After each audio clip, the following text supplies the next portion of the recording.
Okay, thank you very much, Andrew. So we are now on week 65 of the Indigenous Global Unity Summit event that we have every Thursday morning here in Toronto. As always, I do start these summits by first acknowledging those who came before us on this land and saying a land acknowledgement. So we begin today by acknowledging that we walk upon the traditional territories of Indigenous peoples, and we recognize their history, spirituality, culture, and stewardship of the land. We're grateful to all Indigenous groups for their commitment to protect the land and its resources. We are committed to reconciliation, partnership, and enhanced understanding. We acknowledge the land we're meeting on here in the Greater Toronto Area is the traditional territory of many nations, including the Mississaugas of the Credit, the Wendat, the Chippewa, the Haudenosaunee, and the Anishinaabe peoples, and is now home to many diverse peoples. We'd also like to acknowledge the land we're on here as a meeting place of two treaties, the lands of the Mississaugas of the Credit and those of the First Nations of the Williams Treaty. We thank them and other Indigenous peoples for sharing this land with us. We also acknowledge and recognize all of the world's Indigenous peoples as stewards of Mother Earth. So I would like to start as well by saying Sawubona, which means I see you, I see myself in you, I see your hopes, your dreams, and your struggles, and I see your ancestors as well. Because interconnectedness does not end with the two people who are greeting each other, it extends to include the ancestors. All beings and Mother Nature are interconnected, and there is no sense of being separate. I see myself in all beings, and therefore, if I harm other things, other in Mother Nature, it translates into harming myself. Now, at this point, as I said, I'm going to share my screen. Oh, I don't have that opportunity to do so at this time. Let's try again. Yes, okay, there. Thank you very much, Andrew. So I'm going to share an initial PowerPoint screen just so people can sort of read as part of what we are creating here, UnityNet, as I list and tell people about the events that are coming up. So first thing coming up on the International Day of Peace, or Peace Day, which is September 21st. So now is September 1st, is the Drawdown Markham International Peace Day special presentation. And so this month's live Zoom call, we are restarting Drawdown Markham events after it were shut down during the pandemic. Most of the pandemic from about March 2020, we didn't have any events. We had a couple of events, but we're now trying to restart those local events. So again, on Peace Day, September 21st, Drawdown Markham International Peace Day special presentation by Joan Kerr, where she will be making some announcements about plans that she'll launch in 2023, related especially to these Climate Smart Victory Garden programs and the Victory Forest programs as well that she's doing. I wanted to note as well, if anybody else would like to become an official partner of this event or any future Drawdown Markham events, to contact me, let me know. And I can also add the logo and the graphics on those meetup. And we're also going to be creating some Facebook and Eventbrite pages as well for these events. And so we can provide a link to your website or social media or anything along with the description. The other thing I wanted to mention, Drawdown Markham is a project of the Community Sustainability Working Group, a group of Science for Peace, which is based here in Toronto. It is also partnering with an organization called We Energize Global Cooperation Turtle Island. And they have a campaign called Go Local Campaign for Community Resilience and Adaptation, which is supporting the UN Decade for Ecosystem Restoration from 2021 to 2030, which started last year.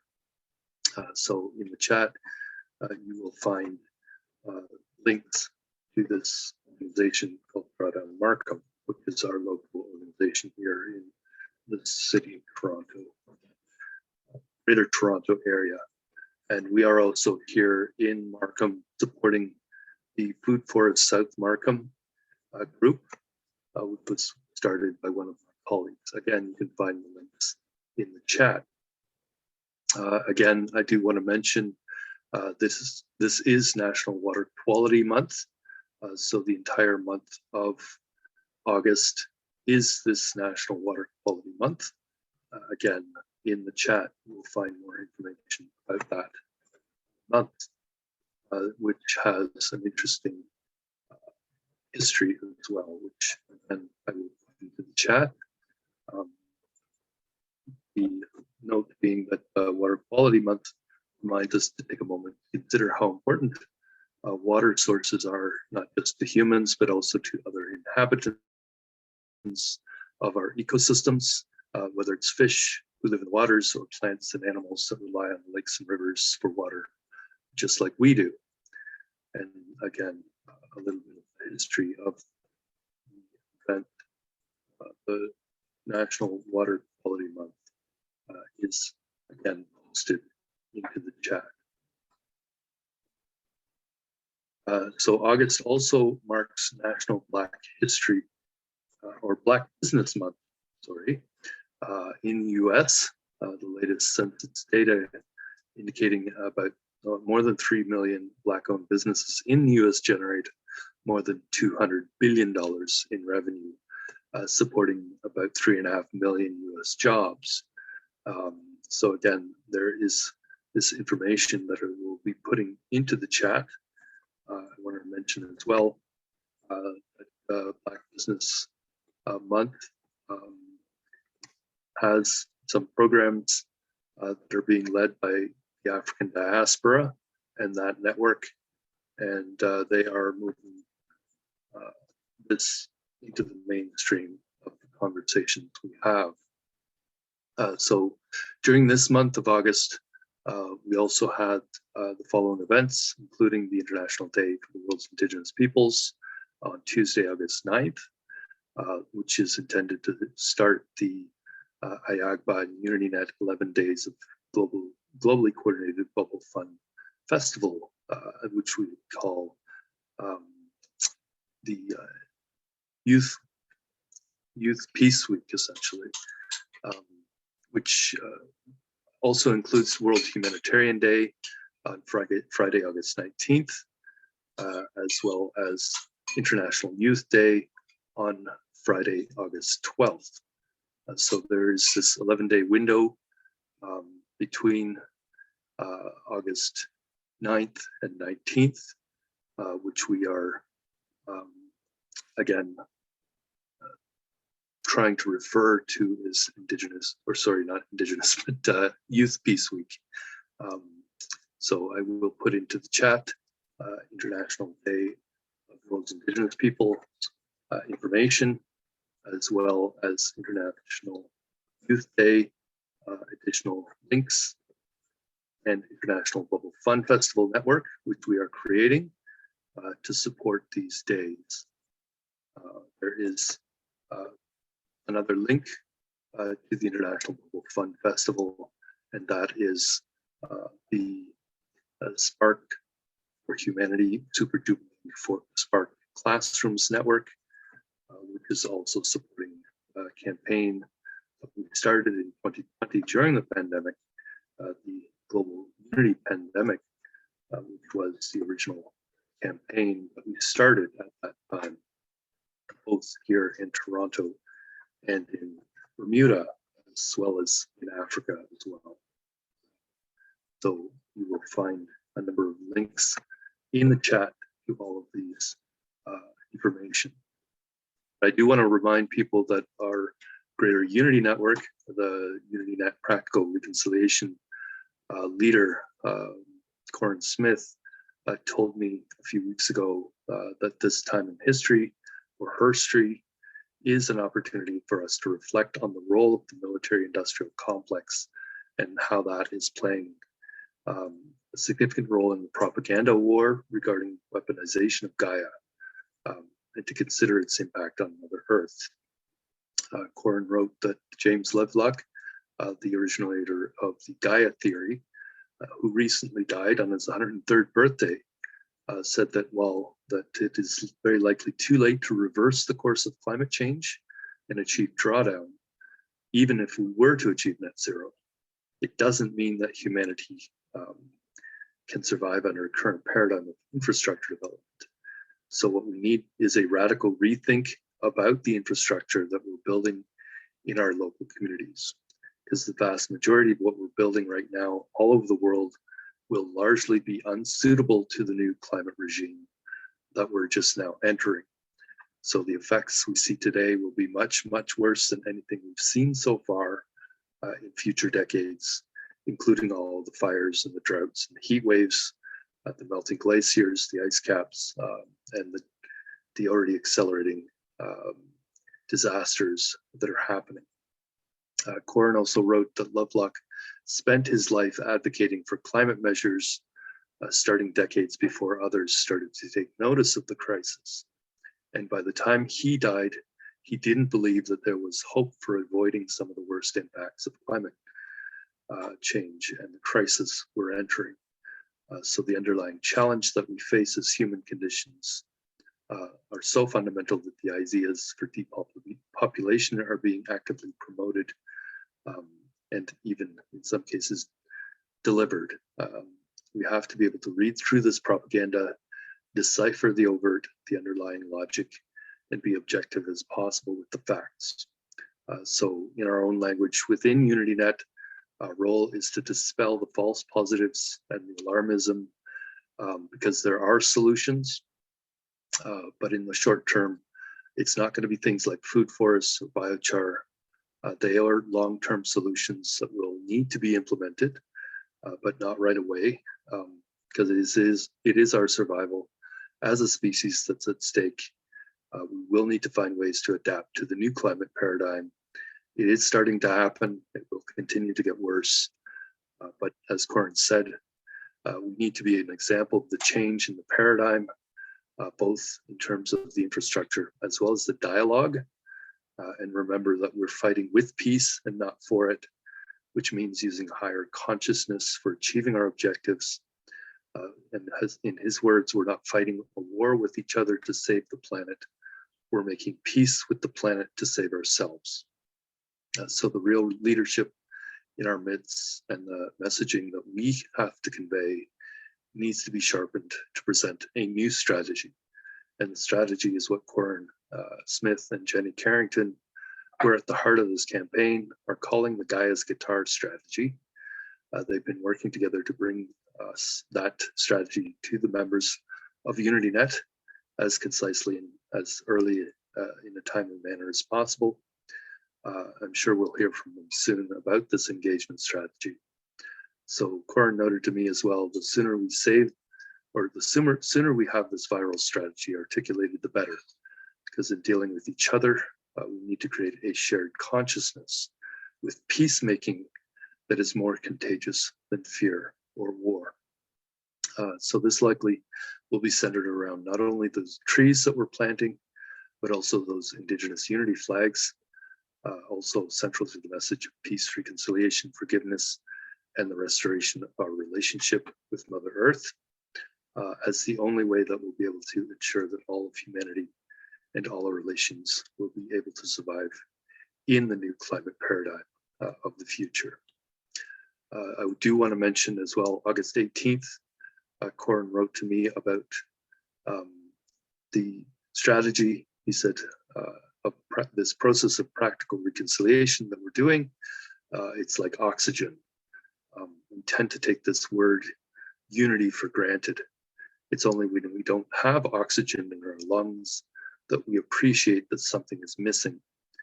And the push towards war, which now seems to be the only way to move democracies into an effective position for unity, is this tactic that so many governments are taking. But he said our canary in the coal mine is our focus on Bermuda as the iris of the five eyes of the USA, the UK, Canada, Australia, and New Zealand. So our focus is on unconditional forgiveness because it paves the way for using love as a weapon, somewhat like the proverbial Trojan horse, especially because the Five Eyes are actually at war with themselves. And he noted that Toronto is the counterintuitive ability to bring this narrative into the forefront because it's where we honor the Iroquois Confederacy. So he said, we're on the path to absorb the wisdom from St. Francis of Assisi, thanks to the papal visit, and to amplify the message from the Indigenous spirit within all of us. He said, moving into the spotlight can be expedited with another cliche that helps in times of disinformation warfare. He said, the first to apologize is the bravest. The first to forgive is the strongest. The first to forget is the happiest. So the apology in the reconciliation with unconditional forgiveness as currency derives from the original sin of ignorance toward the innocence and sacrifice to achieve knowledge of both good and evil. He said, this is not simply a matter of religious dogma from church, but is also about ethics and life and death, and the consequences from our actions under the hard-won doctrine of freedom of choice. So the AHIABGA strategy that they are creating will be taking center stage in the UnityNet campaigns, and will be helping to streamline our mobilization strategy. As well, I wanted to put into the chat some information from Jenny Carrington. It is a article, Peace Tree article that went live on Earth News by We Are Mother Earth as well. This is a story told by grandmother Christine Vincent, edited by Laura Fraser and Joanna McWilliam here in Canada, where I note as well in the chat, the only way that the world would someday come to peace was through shared leadership. So this is a quote by spiritual leader and traditional Algonquin chief William Commanda. In the article itself, they note that we rejoice that so many young people are taking the lead on the momentous struggle for justice and equality as they stand tall to make their mark on the great transformation our world is experiencing in our evolution. And the article goes on to note that people need to swallow their pride, work together, find solutions that work for everyone. This will allow common sense to prevail and good to reign. This will also allow peace to come for generations. It is up to us to strive for peace, to raise our consciousness to one unity, so the well-loved peace tree, which was growing strong, did not die in vain. And you can read the article and find out what this peace tree was. And our campaigns now moving forward are to plant another peace tree on an island in Ottawa. I do also want to remind everyone about our 2022 AHIABGA UnityNet Globally Coordinated Abraham Project and the tree planting that happened on Sunday, June 5th, which was World Environment Day, was done here in the Greater Toronto area. We did 2 tree planting events. Both were in Mississauga, one at Meadowood Park. With the support of the city of Mississauga, they donated 10 trees, 5 different species, with the second one at the Continental Dance Club, with the owner Brian Torner, a champion trainer, choreographer, 15-time world championship adjudicator, and championship ballroom dancer. Again, in chat, you can find links to both of the Eventbrite pages for that. So for the members of UnityNet, this Tree of Peace and Reconciliation and the Indigenous Unity flags, these ceremonies are both representing the unity of humanity, and we consider them to be far more important than the individual lives of each other and those political leaders that don't seem to understand or recognize that God, or as we might say, Mother Nature, however we define it, loves all life on Earth and in the universe equally. So we're beginning already to start preparing for next year's June 5th, 2023 World Environment Day tree planting and flag raising ceremonies here in the city of Markham by having conversations with my counselor and her team of the city of Markham, as well as with Rotary International at Rotary Markham. We also want to work, of course, with our counterparts in the USA and Africa and India and beyond with the EdFood Foundation, African Coaches League, Cash Community Development, Global Peace Let's Talk, the Indigenous Unity Flag Foundation, and a number of others. So we do want to ensure that every tree of peace and reconciliation that we do plant in the world will have a commemorative plaque, a flagpole beside the trees with the Indigenous Unity flag raising ceremony being done either at the time of the planting or afterwards, along with the Pledge of Allegiance from the members of what we call the local INAP collaboratives, as a promise that they'll empower the local humanitarian entrepreneurs, our female and feminist humanitarian entrepreneurs who are implementing this local solutions for achieving the global goals locally. So we place the flag in the tree. In our communities, they become sacred spaces and symbols of peace, reconciliation, forgiveness, compassion, collaboration, and regeneration.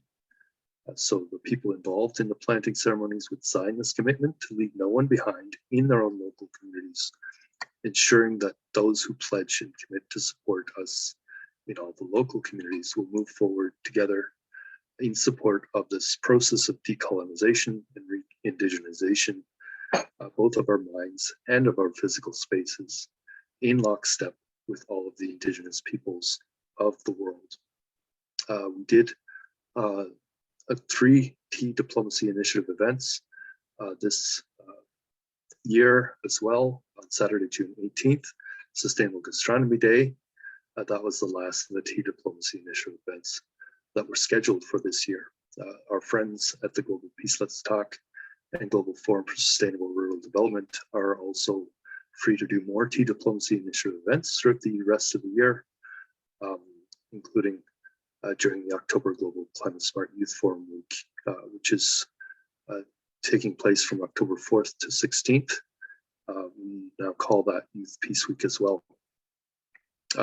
So the period between August 9th, World Indigenous Day, and August 19th, World Humanitarian Day, we want to organize Bubble Fun festivals, including Bubble Fun sports, Bubble Fun dancing events, among other types of Bubble Fun arts and athletics events for the families in our communities. We're also considered as Indigenous Unity Week, August. So I did get that backwards the last time. So August, Indigenous Unity Week, October, Youth Peace Week. So 11 days for each one. We do encourage people to raise and wave the Indigenous Unity flags as part of the celebrations that lead up to Global Cooperation Day, October 4th, where we can do more tree plantings, the Tree of Peace and Reconciliation, and more flag raising ceremonies and celebrations.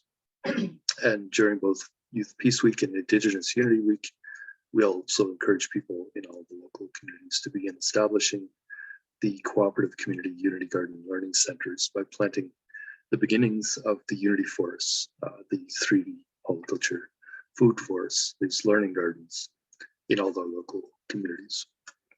So again, in the chat, more information about Saturday, June 18th, Tea Diplomacy Initiative event, and the previous Tea Diplomacy events that we did on Saturday, May 21st, which was International Tea Day and the World Day for Cultural Diversity and for Dialogue and Development, along with the first inaugural Tea Diplomacy Initiative event that took place on Monday, March 21st, for the International Day for the Elimination of Racial Discrimination, along with being also World Poetry Day and the International Day of Forests as well.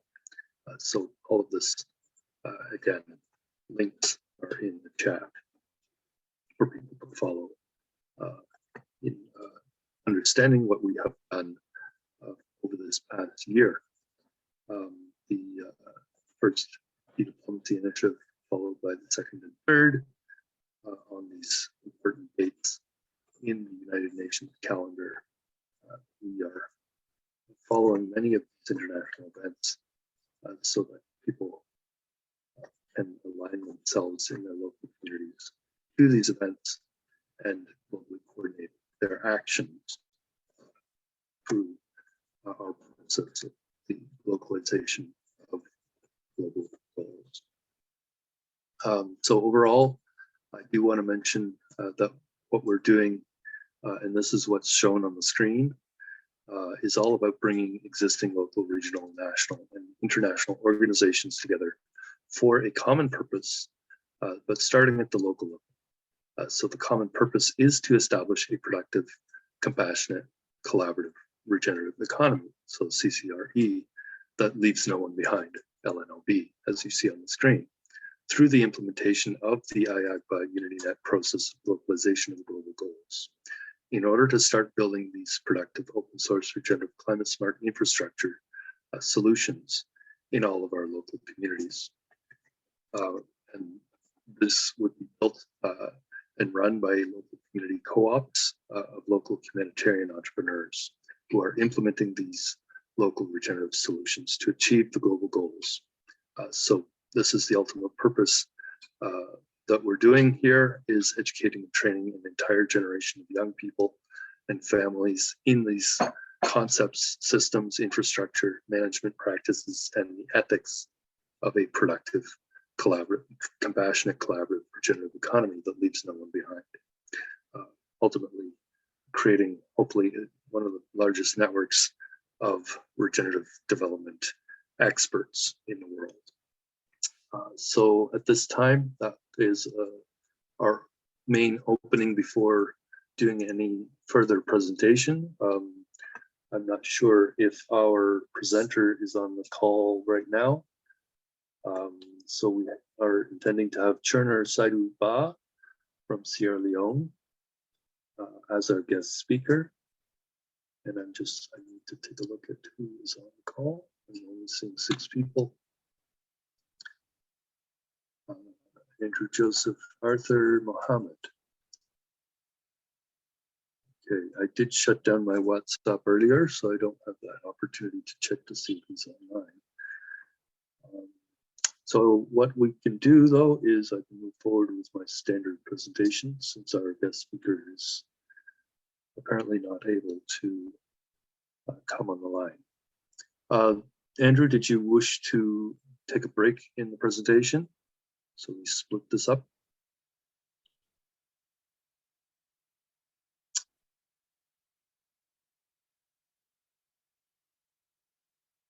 Are you available, Andrew? Hopefully he is there. If not, I could just move forward.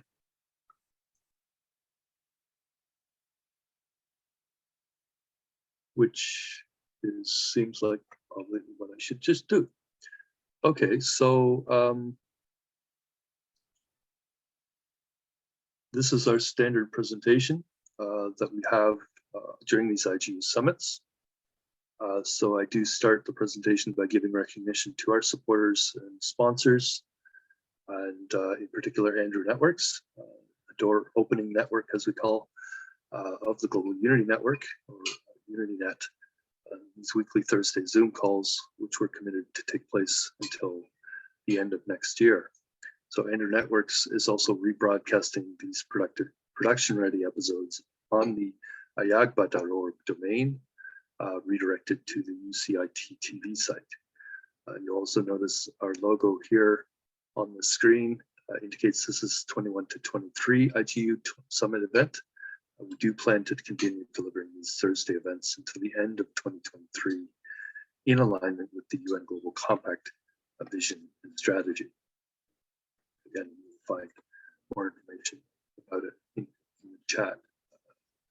You also see the logos on this page for the Maui Aloha Project, 5 Points Youth Foundation, the AHIABGA Future Lit Foundation, Global Peace Let's Talk, the American International Education Federation, the EDFU Foundation, Conservancy Trust, the Saga Foundation, LA Global Foundation, as well as our own logos for the Tree of Peace and Reconciliation, the Greater Unity Network, the Indigenous Unity Flag, the Unity 4K Clubs, and the HEPTA Matrix Partnership template of UnityNet International, and many others as well. Again, in the chat, you'll find a little bit more information about some of these organizations.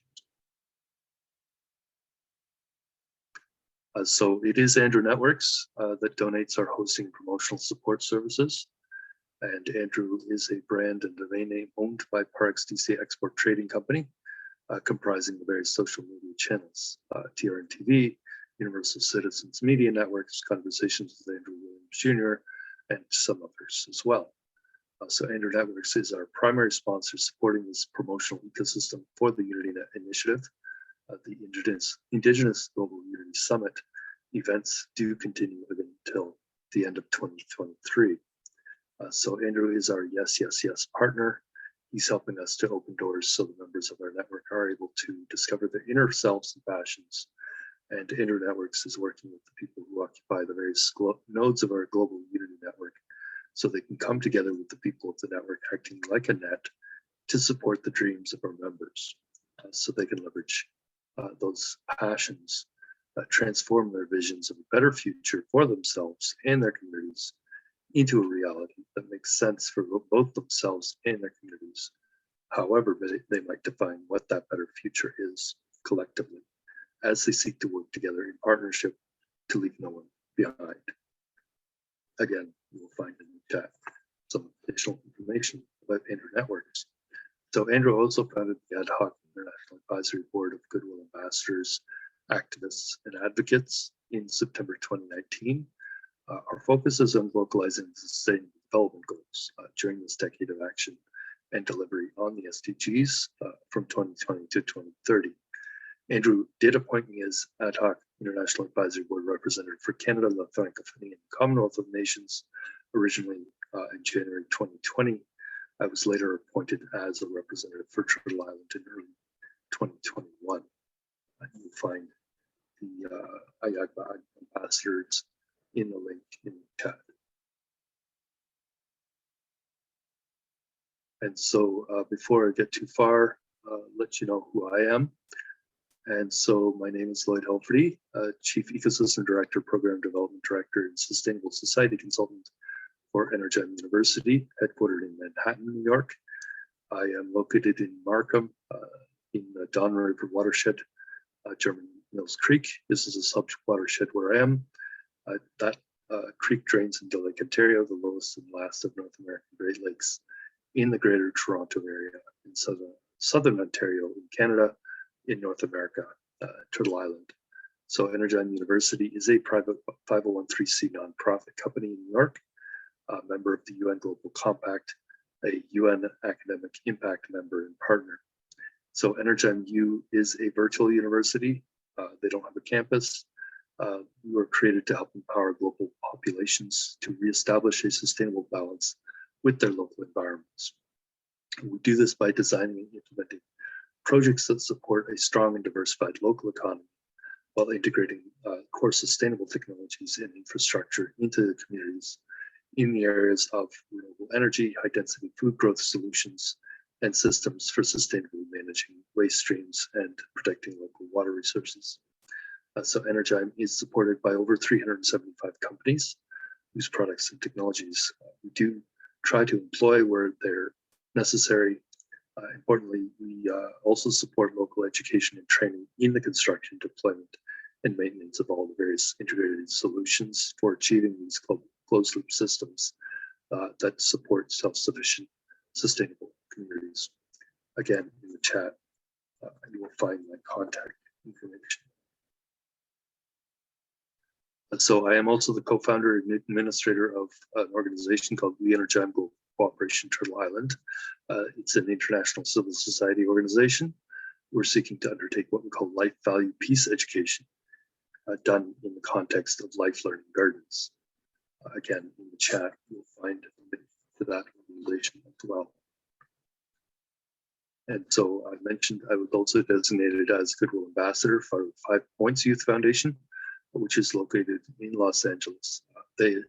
My portfolio covers Canada, La Francophonie, the Commonwealth of Nations, and Turtle Island communities. As a member of the Ad hoc International Advisory Board, we're seeking to empower our communities to engage with Royal, Indigenous, and tribal leadership, as well as helping local communities establish what we call interfaith neighborhood academic and business collaboratives that will come together, pledge to support all of the local humanitarian entrepreneurs who are globalizing the global goals, starting with the Sustainable Development Goals, while we seek to find ways to leave no one behind. Again, you'll find information about what I'm just talking about and seeing on the screen. So I'm a co-founder as well of the Global Unity Network, being established by UnityNet International.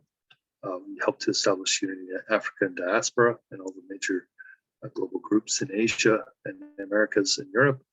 The Global Unity Business Group originally had come together as a coalition of small businesses to establish, manage, and grow the Global Unity Network, now referred to as UnityNet. The result of the original Global Unity Business Group, which I had described as a humanitarian enterprise and global sustainable and regenerative development corporation, supporting and promoting the local delivery of open source regenerative climate smart infrastructure, set up as Life Learning Gardens, along with hybrid virtual learning platform we call the VCN, or Interchange for Peace. We're now rebranding as UnityNet International, in alignment with our first continental chapter, UnityNet Africa Diaspora. So the original Global Unity Business Group was created in order to formalize the original AHIABGA process of localization of the global goals, starting with the SDGs. This is being done with the establishment of the Global Unity Network, or UnityNet, including the Unity Gardens and Unity Learning Networks, and all of our other dedicated UnityNet nodes and chapters, which are important components of our network of networks. The way we describe who we are nowadays is as a network of people and organizations supporting the AHIABGA process of localization of the global goals, currently the SDGs, and the global transition to a productive, compassionate, collaborative, regenerative economy that leaves no one behind. Essentially, we're creating a global empowerment network of professionals in regenerative development to support all of the members of our network, including the female and feminist humanitarian entrepreneurs who are helping to implement these local regenerative climate smart solutions that are required to achieve a productive, compassionate, collaborative, regenerative economy that leaves no one behind. So the humanitarian entrepreneurship that we are promoting is defined as a social enterprise that focuses on the delivery of various solutions for achieving a sustainable development goals, or the global goals locally. So UnityNet has a mandate to educate our youth so that they know how to build this regenerative infrastructure, this climate smart infrastructure in all of their local communities. So our role as UnityNet is to establish this hybrid infrastructure necessary for delivering the learning programs, the education and the training that provides the local humanitarian entrepreneurs with the appropriate knowledge and the tools and the processes they need to help implement these global goals, the SDGs, locally within their own local communities, with the overarching goal of leaving no one behind. So it's important to note the existing social media we're using, the WhatsApp, the Facebook, the LinkedIn groups, right now are used as a placeholder as we build the network and prepare to launch, likely in 2023. We'll eventually get all the people, companies, and nodes of the network onto this Interchange for Peace VCN that we would like to build. We'll then be able to gain access to the tools, the services available there, and then be much more easily able to collaborate in order to locally implement all of this globally coordinated events and the projects and the enterprises, and of course, the infrastructure. So again, in the chat, you'll find our social media for UnityNet International. So the Global Unity Network, which we call UnityNet, was created to showcase global cooperation for the implementation of the local regenerative solutions for achieving the global goals, starting with those 17 SDGs. So our purpose is to help uplift the traditionally marginalized communities that are mostly being left behind because the existing economic paradigm is very much focused on making money for those who are already wealthy by extracting resources through the exploitation, too often over-exploitation of people and the natural world, and therefore the majority of people on Earth are mostly being ignored by our existing highly competitive economy. So our focus is on the billions of people who exist, or rather in many cases subsist, on the economic sidelines, where we intend to start our work by helping local communities deliver the various local regenerative climate smart enterprise solutions that people and communities in some of these least developed countries, communities and local economies require in order to thrive. As an entry point, we are focused in particular on those communities that are the most food insecure in each of our wherever we live. So the UnityNet is promoting the delivery of a suite of practical solutions for achieving the global goals, starting with the Sustainable Development Goals during this period until 2030.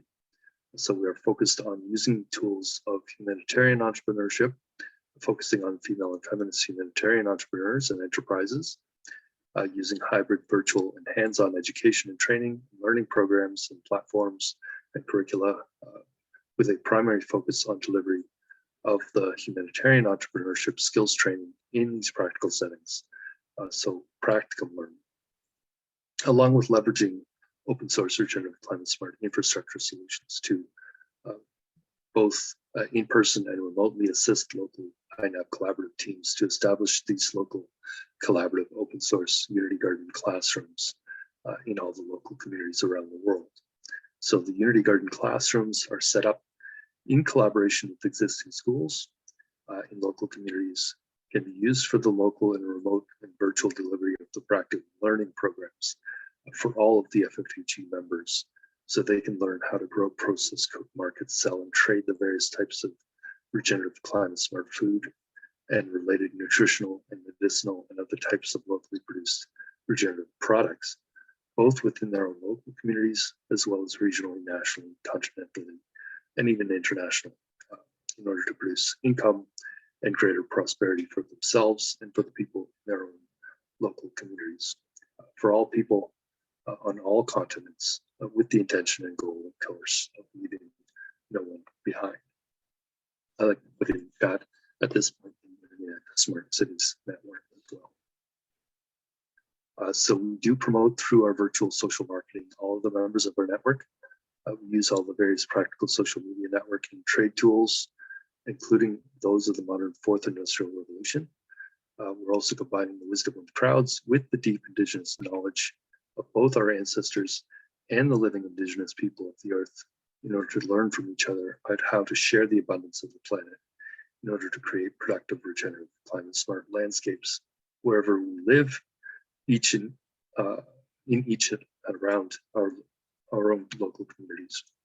So our intention is also to help restore nature and biodiversity, ensure abundance for all, ultimately restore the human connection to Mother Earth as proper stewards of our one and only beautiful planet. Again, the chat, you will find a link to the Unity Biodiversity Network as well. I was hoping to find time to put in the link to the Unity Biodiversity Network WhatsApp group as well. I'll do that hopefully next week. So the AHIABGA process of localization of the global goals is intended to help everyone in their local communities establish these local teams of humanitarian entrepreneurs, as well as the local community empowerment networks, the INAB collaboratives. So they provide support and ensure the success of the local humanitarian enterprises who are building the Unity Gardens. So the Unity Gardens are intended to be established in each local community across the global network, most likely starting in Africa, but also here in North America, which we call, of course, Turtle Island, but we'll be expanding beyond to Asia and Oceania as well. So the process of establishing the local INAB collaboratives is done by taking part in this Abraham project, where we plant the trees of peace and reconciliation and do ceremonies to raise the Indigenous unity flag. This is all started Sunday, June 5th on World Environment Day, but it continues throughout the planting seasons locally, wherever we are. So some communities will also establish twin trees of peace and reconciliation, twinned unity gardens, twin INAB collaboratives. This twinning or thrinning or quadrinning, as we call it, will be done through the CTP program, a process of twinning the local community unity garden humanitarian enterprises, twinning the local community INAB collaboratives. Building here is a network of local INAB collaboratives, where we're all members of the local community empowerment networks, are really interconnected, watching over and talking to each other at the global level. So we take these local INAB collaboratives, which have a diverse set of members. There's 7 different sectors of the community: public, private, civil society, academic, interfaith, finance, and orange economy, which is the creative sector. And so all the members will also be watching, promoting, and helping each other, supporting these female and feminist humanitarian entrepreneurs in all of the local communities to empower them and all of the members of the Global Unity Network, wherever they are. So the members of the INAB collaboratives will also be accountable to and for the success of the local collaborative Unity Garden humanitarian enterprise in each of the local communities. This means that if the humanitarian entrepreneurs who are living in those local communities fail to be successful as they build and run the local cooperative community Unity Garden humanitarian enterprises, their community businesses, provided they're dedicated to making it successful for all the members of the community, especially for those who are most marginalized in each local community. It's not going to be entirely on their shoulders alone, barring, of course, some unforeseen circumstances, like the insurance industry likes to call acts of God, but rather such failure could also be partially put on the shoulders of the local community INAB collaborative members for not having lived up to their obligations to support and empower the local community humanitarian entrepreneurs who are building, operating, maintaining, and delivering all of this community programs, events, interventions, goods, and services that are intended to be delivered in the contents or in the context of these community Unity Garden humanitarian enterprises. I have also been suggesting as well, every community Unity Garden humanitarian enterprise should be established as a cooperative enterprise or business, with the idea to set up the local community business as a co-op. So the burden of running the business doesn't fall entirely on the shoulders of any single entrepreneur. However, in hearing about the shortcomings of cooperatives, sometimes we do encourage different business models to be tried in order to determine the best model that might actually work best. Again, in the chat is additional information about traditional cooperative enterprises. So the INAB collaboratives that we are establishing at the local level, we're leveraging a unique process of community engagement. The community engagement is done initially through the Trees of Peace and Reconciliation tree planting ceremonies, along with the flag raising ceremonies as well, and then followed by ongoing community engagement and interaction through these regularly scheduled events throughout the year, including the local fun festivals, along with sports, dancing, and arts, done in collaboration with the INAB collaborative members. So the CTP program for twinning community activities, like tree plantings, local regenerative community infrastructure development projects and events, the Tea Diplomacy Initiative, these virtual community conversations that I mentioned before, they have topics like peace, regeneration, reconciliation, and forgiveness. The Dream Boards Initiative, which we're working on, done in collaboration with the C4 group members and others, and the identification and engagement with local talent, like artists and creative people in the orange economy, for the purpose of promoting and showcasing their talent, especially as they promote their art along with promoting globalization of global goals and the achievement of a compassionate, collaborative, regenerative economy that leaves no one behind, especially during any of our periodic sunlight spectacle or other edutainment events that might be done throughout the year. So the other programs and activities that may be developed in the context of the climate smart gardens and the forests delivered, some of which delivered by FBSC here in Oshawa, Canada, the climate smart kitchens delivered by Kindred Kitchens in Toronto, the Wheel of Life Farms delivered by an organization called Empowering the Poor for Waste through Waste Management in Vietnam, and Spark Learning Centers and the Climate Smart Learning Centers delivered by PodNet, a co-op, which is a global organization. All right, so I put this slide because the local INAP collaboratives that were being created and being expanded all the time, I try to include more critical partners, potentially including a local international organization that is focused on the training of FFHEs in the various regenerative and climate smart business and infrastructure solutions. They would be a coordinator, essentially, along with an emergency management umbrella organization, such as BIMA International, the Black Emergency Managers Association, which could help to bring together first responders, like police and firefighters and paramedics from the local community. So we want them to be able to prepare the local entrepreneurs and the enterprises, potentially position their businesses as hubs for taking action during emergencies or significant incidents that may happen in the community. So I also included a placeholder for a virtual cultural exchange office of UnityNet Africa and Diaspora, established for the purpose of mutually supporting our own local communities, including the FFHE and the INAP collaborative members, wherever each of us might live. So again, in the chat, I put in some links to the UnityNet DPA, which we are using as a template for every local community to be able to replicate. Next time around, I'm going to be putting in a link to the Climate Smart Kitchens, which we hope to be at the center of our Unity Gardens as well. So we have done, as I mentioned, 3 Tea Diplomacy Initiative events. This started during the Week of Solidarity with the people struggling against racism and racial discrimination, starting March 21st to 27th. First one on March 21st, International Day for the Elimination of Racial Discrimination, World Poetry Day, International Day of Forests. So the first virtual tea diplomacy event included having conversations related to methods and processes of enabling and implementing solidarity with the people struggling against racism and racial discrimination, as well as discussing some of the local poets and poetry that have influenced local cultures in each respective community, wherever participants in the virtual discussions are living.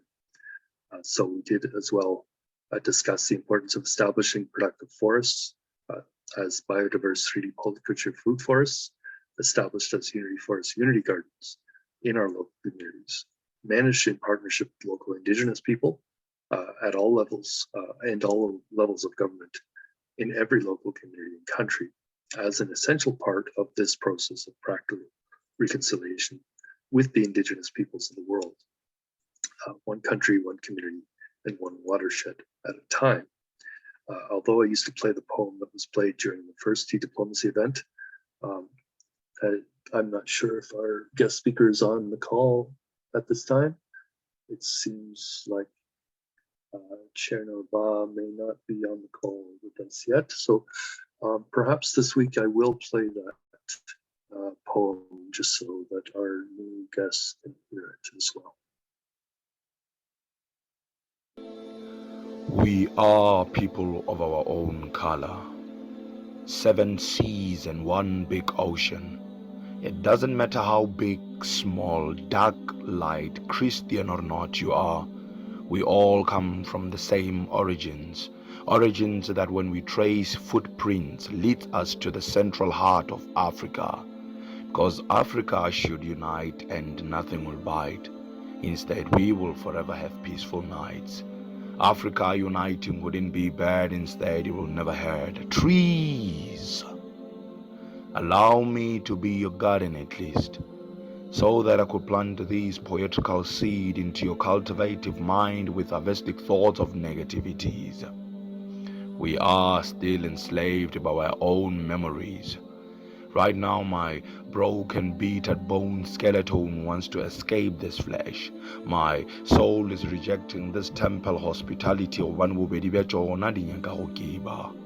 You see, we were never told about the secret ingredients they used to cook this system.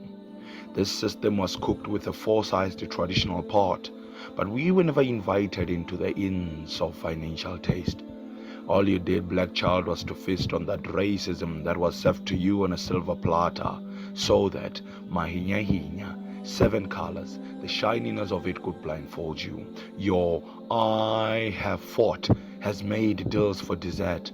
But what about the main meal, black child? We are still enslaved by our own memories. See, once upon a time there was I reciting poems with meaningless senses and unengineered sentence language construction. Therapy of my words wounded so many innocent souls I'm lost in translation. Tongue clicks, Ubuntu transplant, guilty to innocent endless transformations. I'm so confused in my lost thoughts. Perhaps I'm losing it, isn't it? Yes, I've been here and they've all been there, distant relatives.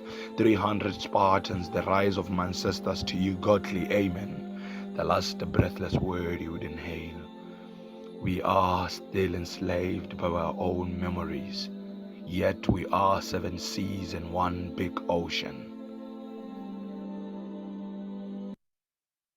So that poem was read by a gentleman by the name of Jack Black God, who's from a squatter camp, VVC, called Diepsloot, north of Johannesburg in South Africa.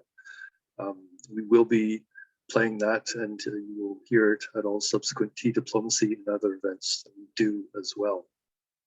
But I will be putting into the chat some of the details of the events that we have done for this past year as well, so that we'll have those links. So we have completed the first 3 tea diplomacy initiative events, as I mentioned earlier. The events, at those events, we did ask leaders and other high-level decision makers to sit down virtually and have a cup of tea with some of our UnityNet members who are working at the grassroots, who are living in and doing work in these marginalized communities around the world. So the conversations we ask our participants to discuss during these virtual casual conversations between these sustainable development decision makers and professionals and our grassroots members who are doing some of the underground work in those local communities of the Global Unity Network were related to the themes that I mentioned and were shown in the previous slide.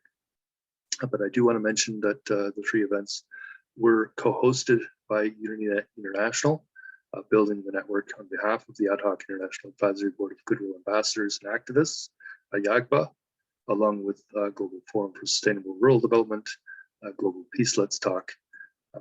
Again, the song, there's a song on this page that I typically like to play. I can do it this time, I think. This is a song, music by Luvia M, a song called Tulan Lisio. I do like to put the translated lyrics of the song into the chat. It's about 4.5 minutes long. It is our theme song for the Tea Diplomacy Initiative. We'll also play it during other future special events, along with that poem I just played by Jack Black God. Let me just put that into the chat so everybody can see the lyrics as we play this as well.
So we're hoping that this song will be available at some point in the future for everybody to be able to listen anytime they want. I'm not sure when that's going to happen, but it is a wonderful song. I haven't played it for a while. It's just lovely.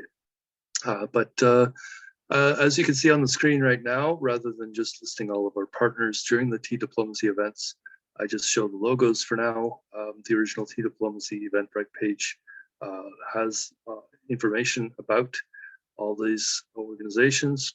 I do want to mention a few key ones though. Andrew Networks, We Energize Global Cooperation Turtle Island, Drawdown Markham, our local climate change solutions education and training hub, the Indigenous Global Unity Network, Carbon Shot Earth for Sustainable Marketplace for Climate Solutions, Tazin Kids South Africa, Jafoa Uganda, and UnityNet International, which is our humanitarian enterprise and global sustainable and regenerative development corporation. So we have other organizations that we continue to support us through this IGU Summit event, 5 Points Youth Foundation, EdFu Foundation, Future Lift Foundation, and Cycle of Success. Again, I can put, or I will put many of these links so people can find these organizations in the chat so that people can understand more about all these supporting networks. This is actually our purpose, is to demonstrate partnerships for the goal. So we do have many partners at this time. We also had the 3 Tea Diplomacy events. We're going to have them every year, including on May 21st, International Tea Day, the World Day for Cultural Diversity for Dialogue and Development, which celebrates the richness of the world's cultures and the essential role of intercultural dialogue for achieving peace and sustainable development.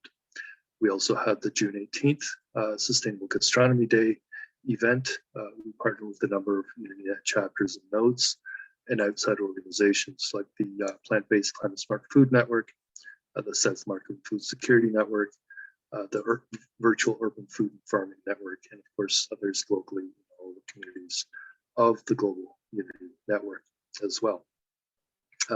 In the chat, you will find information about International Tea Day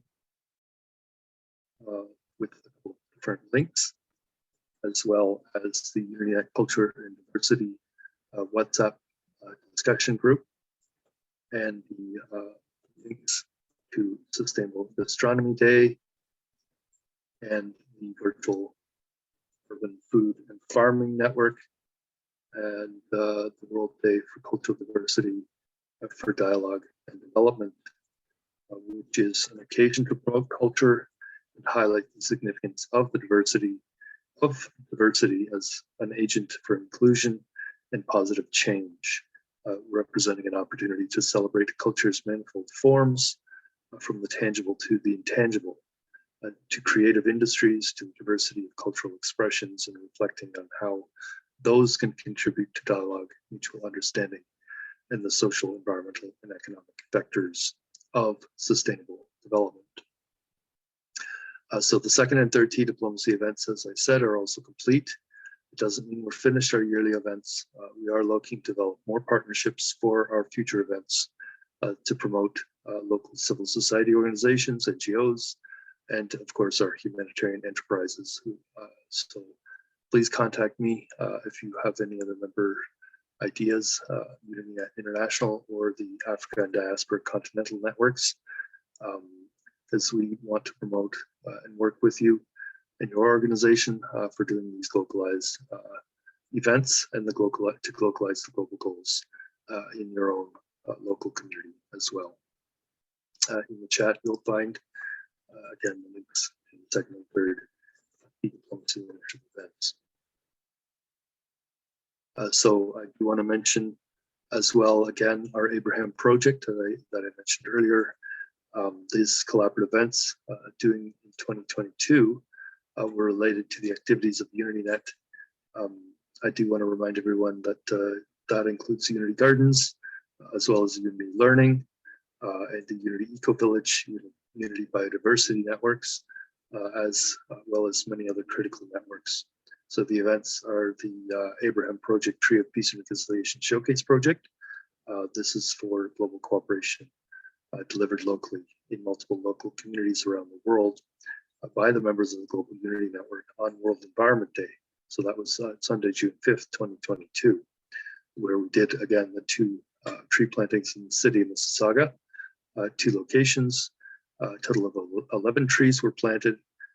Planting the trees of peace and reconciliation during those ceremonies allows us to begin establishing this network of the local INAB collaboratives, those interfaith, neighborhood, academic, and business collaboratives that lead the way at the local level everywhere in the world to undertaking these globally coordinated events and the programs, the regenerative infrastructure development, and the productive community-based businesses we plan to undertake during the rest of the year and all subsequent years as well as we move forward. So again, in that you'll find additional links to the Unity Network, the example of our Mississauga INAB Collaborative, and our professionals network as well.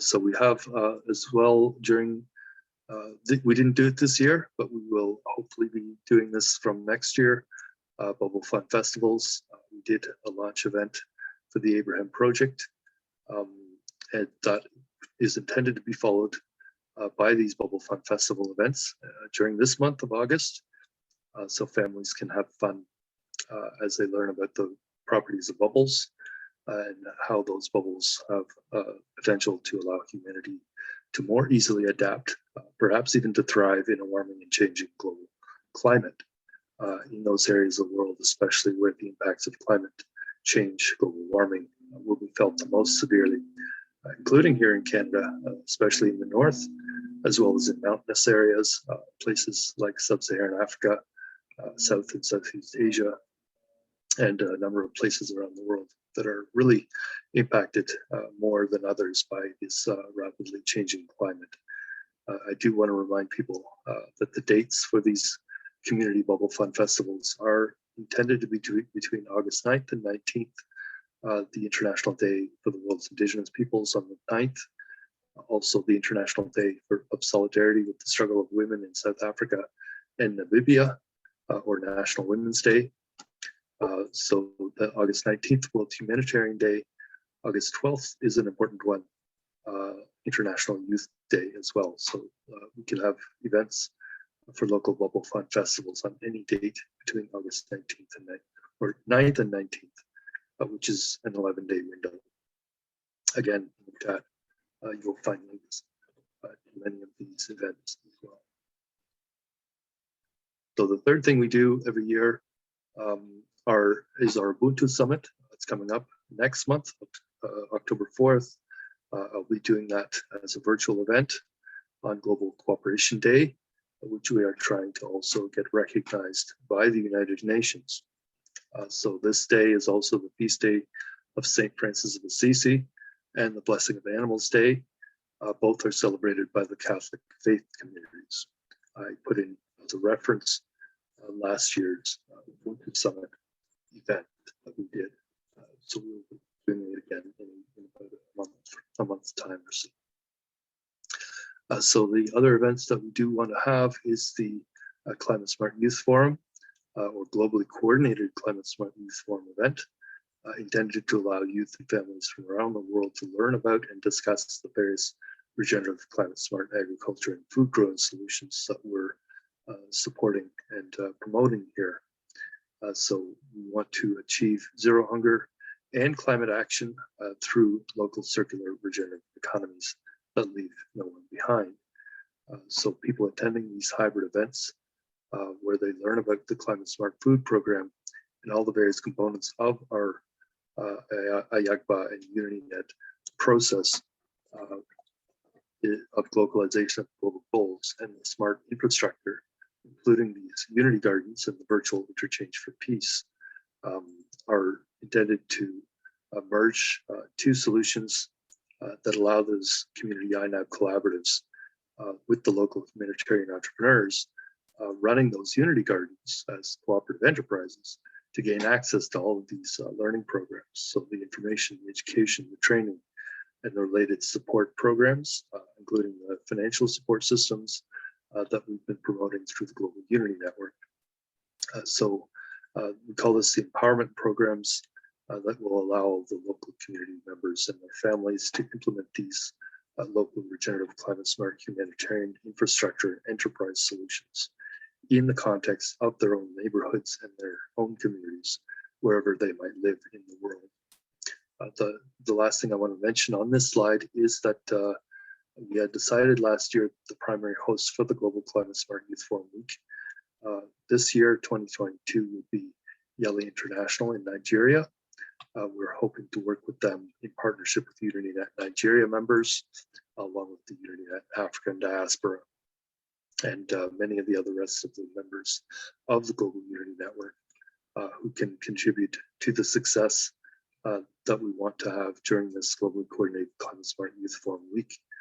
So Yali International has the two arms. Youth education is one, the second being a leadership initiative. So Yali International is managed by a gentleman by the name of Dr. Amadou, who's in or part of a network for UnityNet Nigeria as well. So again, into the chat, I put in some additional links to the Climate Smart Youth Forum discussion groups and professional networks, as well as some related networks such as UnityNet Children and Youth, as well as the Unity Gardens public group. And finally, an optional event that we would like to do every year, unlikely this year, but the globally coordinated community tree planting events designed to establish these 3D polyculture food forests in our local communities. This year, we can't be sure if we can move anywhere in the world with these events.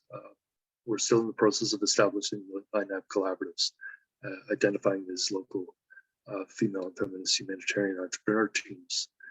So these events are intended to be done in all the local communities of the UnityNet with the INAB collaboratives. Once they're firmly established, where the members of the local community partnerships wish to establish these Unity forests as Unity Gardens designed for delivery of these global Unity learning programs. So we have one organization, Twikitani EV, and they have a women empowerment program.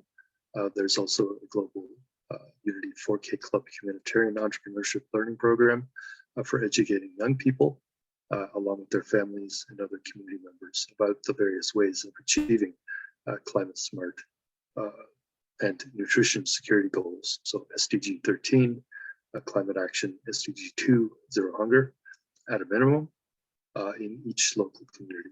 Of course, we also want local community members to start implementing the global goals throughout their localized community enterprises, because this is what humanitarian entrepreneurship is.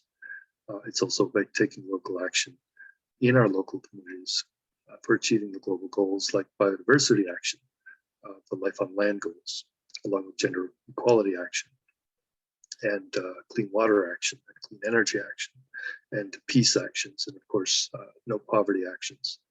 So SDG 1 and 1, 2, 3, 4, 5, all of them eventually, but with the local community members coming together through these INAB collaboratives to empower the local compassionate, collaborative, and passionate community humanitarian entrepreneurs who are dedicated to leaving no one behind in their own local communities.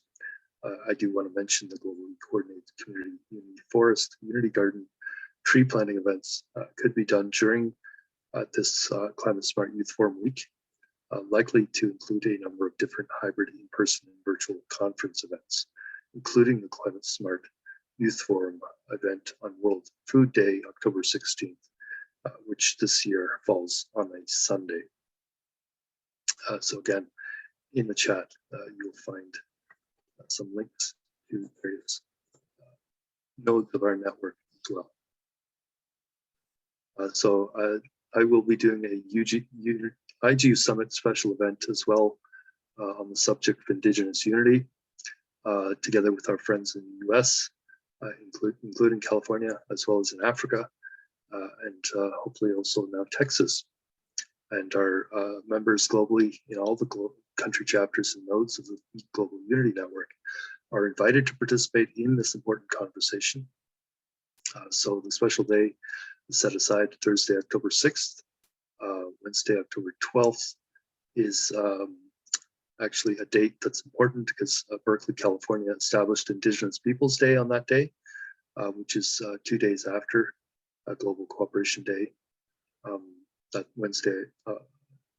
Thursday, October 6th event. So Tuesday, October 4th, Global Cooperation Day, we will be doing the Ubuntu Summit. We launch our Global Climate Smart Youth Forum Week on that day, which concludes on Sunday, October 16th, World Food Day. So our special guest on that day will be Mitch Gold from the UN Office of the Future, who will be telling us stories about his journey in support of the prophecy of the eagle and the condor, as well as the white buffalo prophecy, and his process of developing the Indigenous Peoples agenda at the UN. I noted for the past few weeks as well during these IGO summits, I'd also like to invite the city of Berkeley and all of their local institutions, including the university, and as well all corporations in California and the US and across Canada and worldwide, actually, through the UN Global Compact local networks, to also plant a tree of peace and reconciliation and raise the Indigenous unity flags in solidarity with all the other communities around the world, including the local communities here in Canada, who we will be encouraging to do the same things. So we do plan to plant the trees and raise the flags, establish the local INAP collaboratives, empower our local FFEG in support of this localization of the global goals agenda and the practical implementation of these local solutions for achieving a productive, compassionate, collaborative, regenerative economy that leaves no one behind as we move forward toward the next iteration of the global goals, which we hope to be called the Regenerative Development Goals, or the RDGs, from 2030 to 2045. Of course, the decision to have this different Indigenous Peoples Day that I mentioned, aside from National Indigenous History Month here in Canada, seems to be coming back to the old divide and conquer mentality of the colonial mindset. The continued deliberate actions divide people into us and them. So it's that same mentality that we're actually trying to overcome within this network, in the Global Unity Network. So I mentioned in the last few weeks that I wanted to start activating a local community network here in Markham, in Thornhill.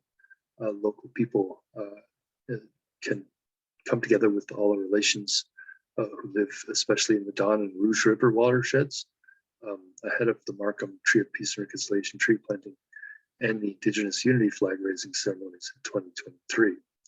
So the Drawdown Markham Youth Task Force page I will be promoting is being used to help establish a local committee for local action for achieving a productive, compassionate, collaborative, regenerative economy that leaves no one behind, by establishing the local Markham Interfaith Neighborhood Academic and Business Collaborative. So again, you will find in the chat the link to our local INAP Collaborative Youth Task Force, as well as Drawdown Markham. So we do have a link as well that I am putting into the chat for Indigenous Peoples Day, which is October 10th, as well as the related International Day of the World's Indigenous Peoples, and as well Global Cooperation Day, and the original Trees of Peace and Reconciliation event that we actually did in September 2019. I believe we did on September 9th. So as well, I put into the chat information about the Ubuntu Summit, October 4th, which took place during Climate Smart Youth Forum Week. And so we will have these events coming up for all our members to participate in.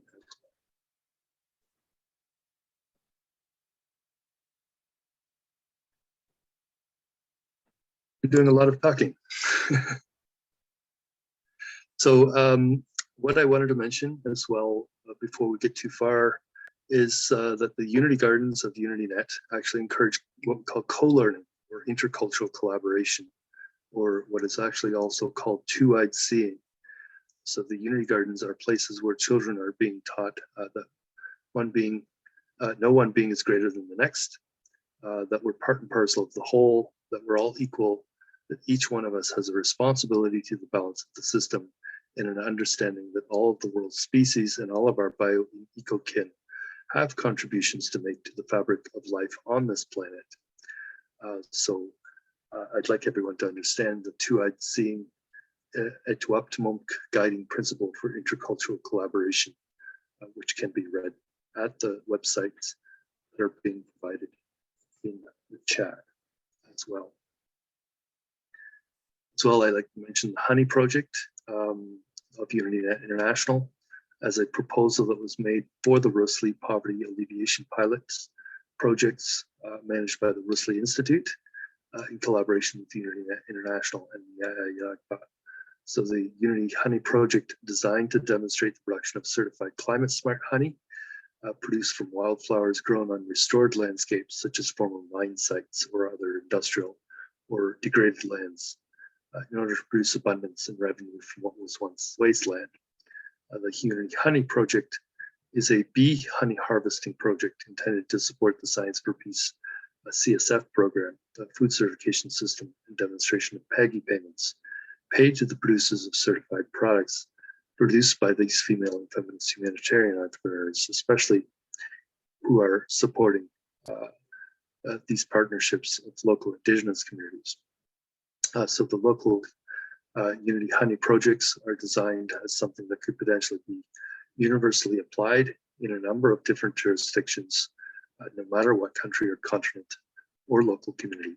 The project ties into the Abraham project process of integrating this CTP program for twinning or thrinning our local communities into the AHIABGA process of localization, starting with the planting of the trees of peace and reconciliation, and the undertaking of the local community ceremonies that help to bring together the 7 local partners that establish the local INAP collaboratives in each local community. And from that moment forward, would be dedicated to empowering the local FFHEs who work closely together with the members of the INAP collaboratives to develop the local compassionate, collaborative, regenerative community, climate smart, cooperative enterprise. So you can see, again, more information about the Unity Honey Project in chat. So this really concludes our day today. I'm looking to see if our guest speaker is on the line with us at all. So his name is Charner Saiduba. And again, looking at the list of participants today, I do not see his name, unfortunately. So today, I think I can play the video that I like to play each week. Before I bring on our guest speaker, hopefully he will be showing up. But this message for our education system comes from a gentleman by the name of Radha Hanath Swami. I do like to play the video. It's about 5 minutes long. Contains many important messages about things like compassion, kindness, integrity, inner beauty, happiness, character, values, leadership, love, hope, and an understanding of the true meaning of leadership. So with this, I will play the video. And I do like to mention as well, Dr. Amadou, Amande Amadou, said during this presentation once that reminded us that the process of change is like a revival, and together we can indeed change the world and make it a better place. But the positive change begins with you and I, so that everyone can start something, even if it's small, that will be able to create the kind of change the world needs. But only if each one helps one as the world goes around, and so we can make the world free from these social problems. So I will play the video at this point. What is happening to our system of education? It is said 50 years ago, some of the major problems in schools included sticking chewing gum under tables, talking in class, and missing deadlines. Today, our schools face gun and knife crime, bullying, and dangerous levels of stress, drug abuse, depression, and suicide. To effectively address the serious challenges that our children face, we need to consider not only the problems with individual students, but the very system of education that they are subjected to. Academic intelligence may make a child successful in the world, but compassion will make them useful. When we teach values alongside academics, we will find that children will be much happier, more successful, and will develop into great leaders that will change the future of our world. The word education is derived from the Latin word educare, which means to lead out or to bring out from within. Education is actually about bringing out the unique individual potential of every child, teaching them how to approach the hurdles, shortcomings, and setbacks of life, while empowering them to be vehicles of love and hope for the world. It is said, if you lose your wealth, you lose nothing. If you lose your health, you lose something. But if you lose your character, you lose everything. Without stressing these truths, the opposite will be understood by default. That is, if you lose your character, you lose nothing. If you lose your health, you lose something. If you lose your wealth, you lose everything. It should be a top priority of our education system to ensure that our children get this right. Imagine an education system where children are taught that the only time we should look down on someone is if we can help them up. Imagine a system where children are taught to judge beauty by what is within people's heart, not by their physical appearance.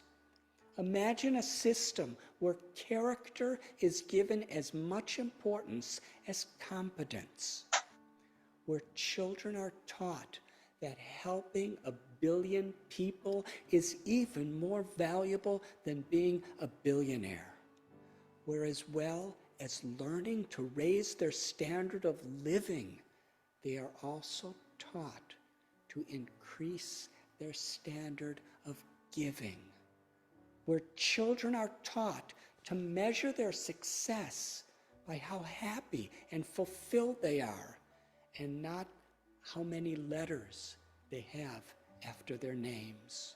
An education system where developing intelligence goes hand in hand with developing compassion. Imagine if, as well as learning the history of our world, they are given the skills to change the future of it. Imagine if, as well as learning to navigate the world, they learn how to navigate their own minds. This is not an imagination.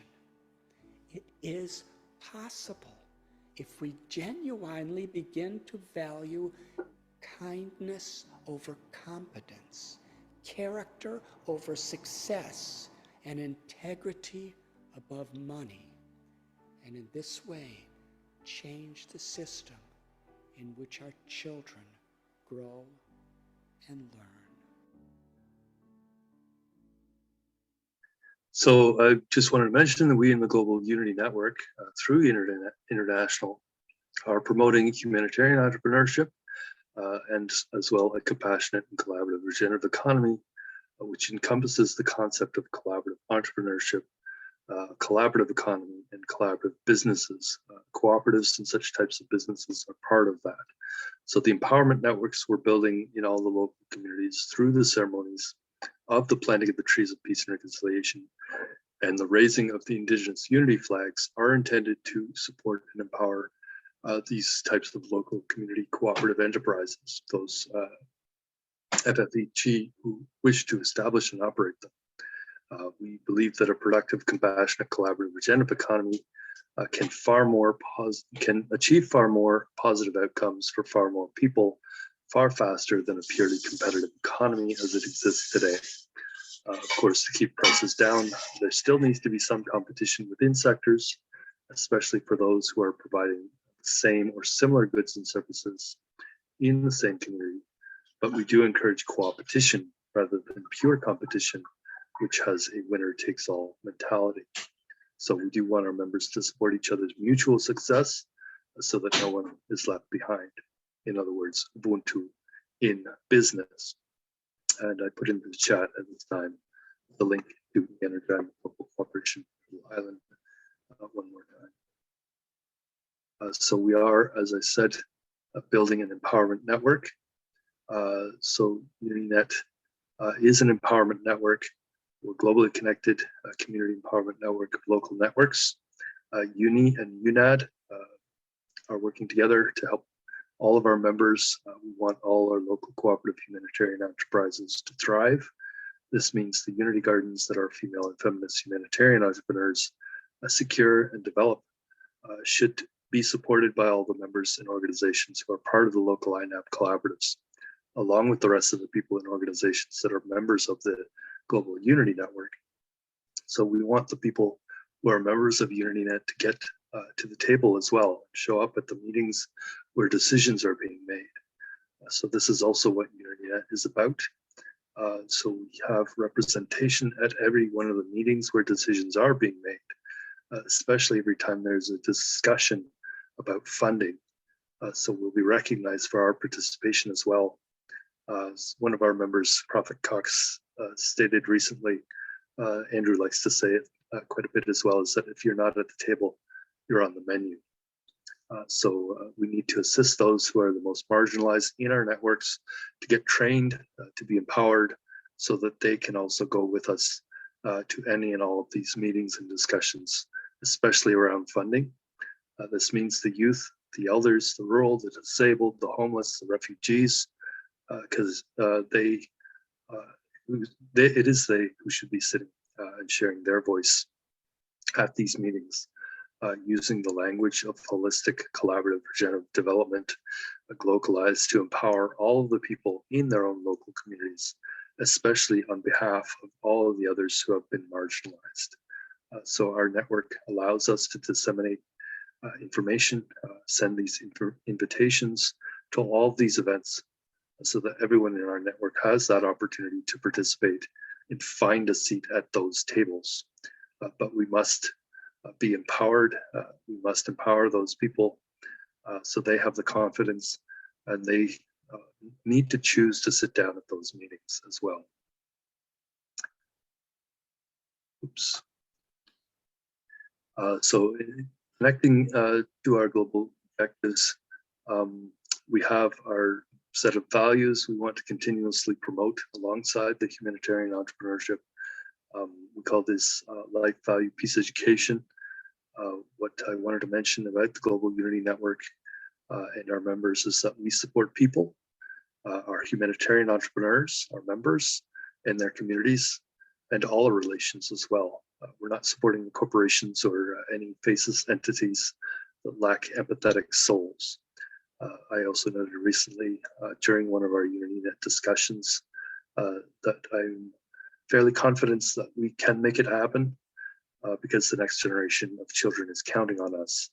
We can't really deny them fulfilling life of plenty, especially if we use up the earth for ourselves and for this generation of people.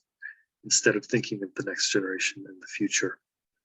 So I can't imagine that people in the world would not want their own children to thrive. Seems like an absurd idea.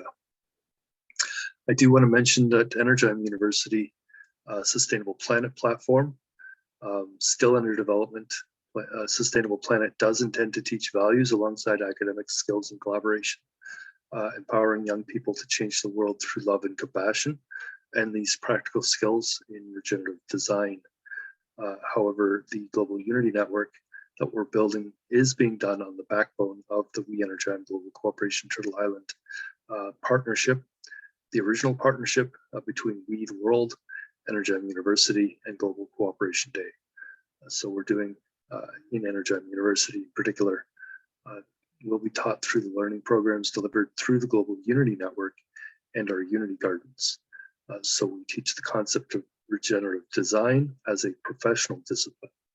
This means applied life value peace education, which really means delivering a compassionate philosophy in our local communities on matters and that are more than just those technical skills, because really this is about changing the very system of education that we are delivering, because we know when we teach children values alongside academics, we find that children and adults that they grow into will be much happier, more successful, will develop into great leaders that can change the world and change the future for the better.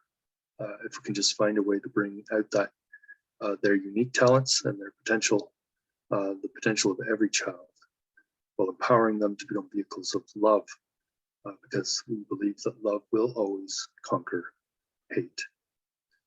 So again, in the chat, you'll find additional links to many of our groups as well. Our primary tool through this network and through the businesses is partnerships for the goals we set for ourselves, especially as humans, where these lessons are learned through delivery of an understanding of Ubuntu, shown to our youth through our examples, where we're delivering the learning by using the tools of mentorship and humanitarian entrepreneurship, and the creation of a global collaborative of people who are dedicated to deploying these local solutions to achieving a productive, compassionate, collaborative, regenerative economy that leaves no one behind. So we do have a big mandate for a better future. We want to mentor the next generation of young leaders in these solutions. So the Global Partnership for Regenerative Development is being created as something that we can bring together all of our members as well. That does end today's introduction. I'm not sure if we do have our presenter on with us or not, but we are building this network of networks we call UnityNet. We are beginning to assemble all of the experts who are skilled at implementing these local solutions for achieving a productive, compassionate, collaborative, regenerative economy that leaves no one behind. Because UnityNet International and UNAD, we do understand that it's only through these partnerships, as per SDG 17, that we'll be able to succeed. So we're also doing our work in the spirit of Ubuntu, which means leaving no one behind and understanding that we all are part and parcel of a whole. So we do have less than 7.5 years until 2030, the end of the period of the so-called SDGs. Yet all indications are that we're in a worse situation globally than we were at the start of 2015, when the SDGs began, with food insecurity on the rise, carbon emissions still rising, global warming is really showing its own inflation is happening. Wars are being fought that we never would have thought a year ago would have happened. There's droughts, soil degradation, loss of habitats, loss of biodiversity, but they are all challenges we can overcome. We just need to come together with all the people of the earth who care about our children's future and the next generations of humanity, and create this network of regenerative development experts who are skilled at implementing these local solutions and achieving this productive, compassionate, collaborative, regenerative economy that leaves no one behind. So this is the ultimate purpose of UnityNet, our global Unity network. So we are a network of people and organizations supporting the AHIABGA process of globalization of the global goals. So I wanted people to join as well, the UnityNet Permaculture Discussion Group, as well as the Global Partnership for Regenerative Development. And I mentioned at the end, asking everybody to put their contact information into the chat. If they haven't done so, we will contact you directly, especially if you're new to this IGU Summit event and the Global Unity Network. Include your name, organization, contact information, email, WhatsApp, social media, websites, etc. And I wanted to actually open it up at this point. This is the end of our main portion of the opening presentation. We are supposed to have our guest speaker on at this time. Lloyd, Shabizi's had her hand up for quite some time, just to let you know. Okay, I've not been looking, but definitely let's have an open conversation at this point. What I can do is stop the sharing of my screen.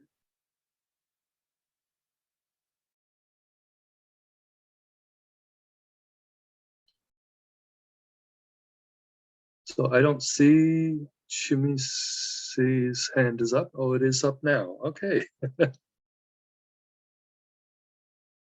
Go ahead if you can unmute yourself. Yes, thank you. Yeah.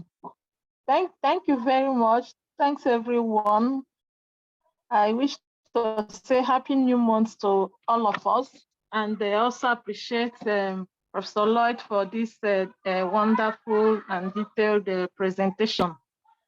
I've been following up on all the international events that we have been discussing even before now. And I just wish to say that there are some important international events, maybe it's only important to people like us, that I thought we would have been mentioning. And I'm just wondering why we are not talking about them. For us here in Nigeria and for most African countries, international events relating to women is very important to us because women are facing peculiar challenges here in Africa. And so such events like International Day of Rural Women, International Day of the Girl Child, International Day of the Elimination of Violence Against Women. We have also 16 days of activism against gender-based violence are very important to us. These are events, international events that touches on women. I remember some time ago, somebody mentioned International Day of Women, which is usually March. But after that, they have not had anybody talking about these events, and they are very important to us. For instance, it is a common knowledge that in Nigeria, majority of the girls are out of school. And this being out of school exposes them to a lot of things, early marriage, early pregnancy, a whole lot that jeopardizes their health, their future. You can imagine that. A lot of girls have no access to menstrual hygiene products. A lot of girls cannot access, the digital gap is too wide. Majority of them cannot even operate computer.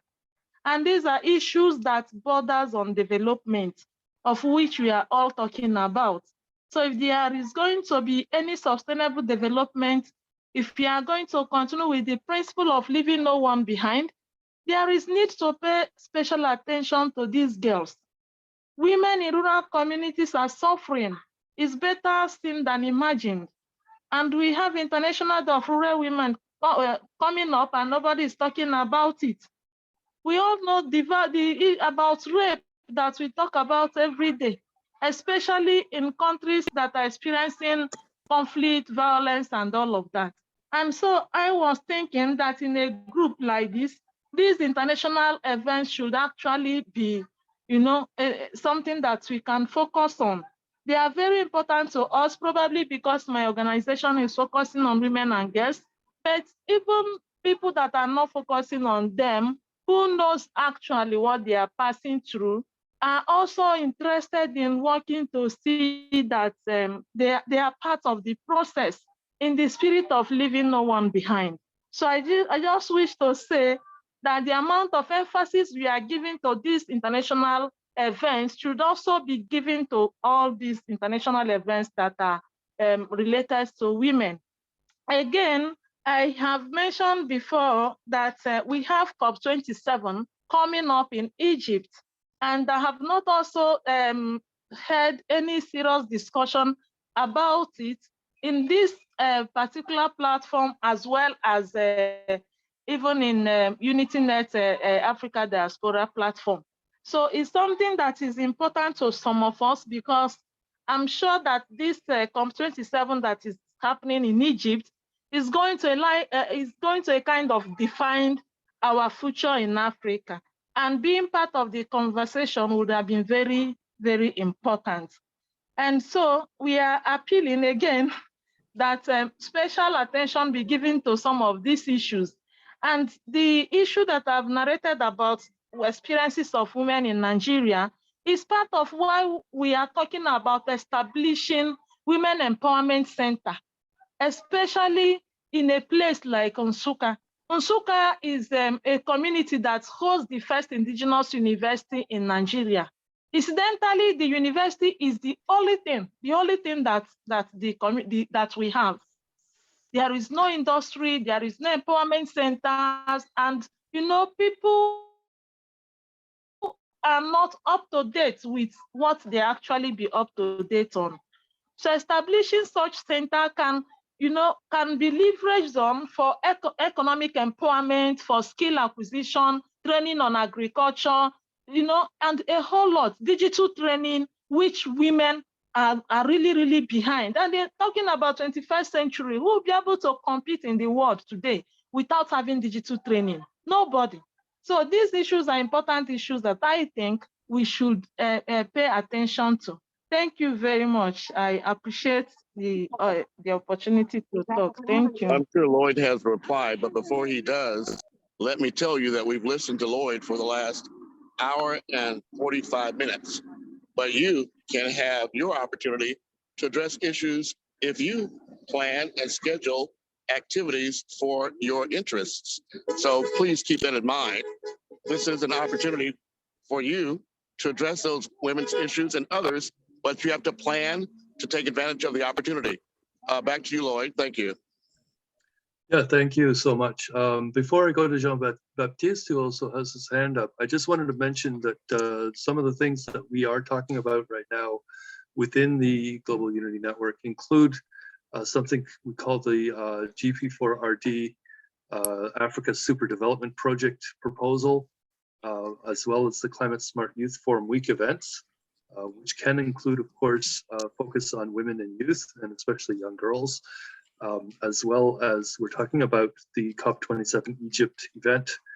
So there is a new discussion group that was created as well, actually with Dr. Atama just recently, and I will be promoting that throughout the network so we can have some follow-up discussions like these Zoom calls, specifically focusing on whether we can raise some funding to send a delegation, especially from the UnityNet to attend that event.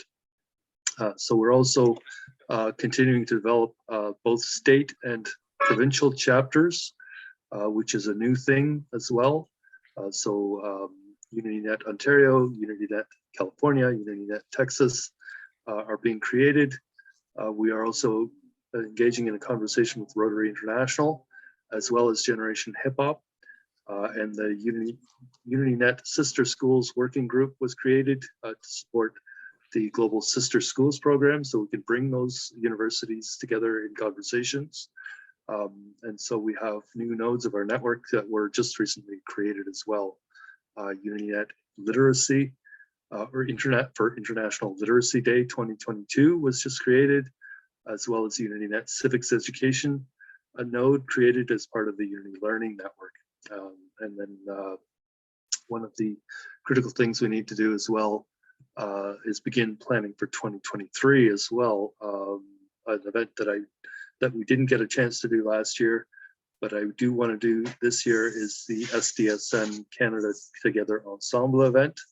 I don't think it's been scheduled yet, but I will put into the chat links to the discussion group for SDSN Canada Together Ensemble, which is intended probably could be done at around the time of the March events for the Women's Day. So we could have a theme for next year's 2023 event around the theme of women. So I will let Jean-Baptiste go ahead, and if you would like to say a few words as well. And then we'll introduce our new guest. We do have special guests here that I'd like to give time to as well, but please, Jean-Baptiste, go ahead. Yes. Yes. Yeah. Bonjour à tout le monde, à tous les participants. Good evening to everybody. J'ai bien suivi l'intervention par rapport à l'éducation. We followed the discussion and everything about education. L'éducation est le début des connaissances pour la jeunesse. They said education is very important to everybody. Et si on n'encadre pas la jeunesse, c'est-à-dire que le monde à venir est foutu. Particularly for kids and youth, because if you don't educate kids, it means that the future is not clear. Alors, par rapport à ce que l'intervenant venait d'exposer, c'est très intéressant parce que nous devons éduquer la jeunesse. So even about what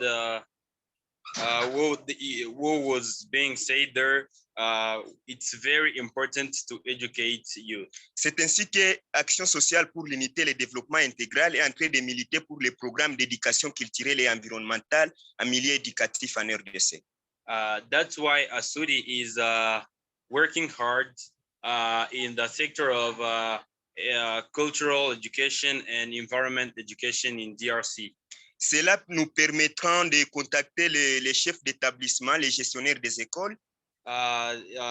This program is happening. In this program, we are getting in contact with headmasters of schools, afin que nous puissions intégrer nous puissions apprendre aux enfants la culture et l'importance de la protection de l'environnement.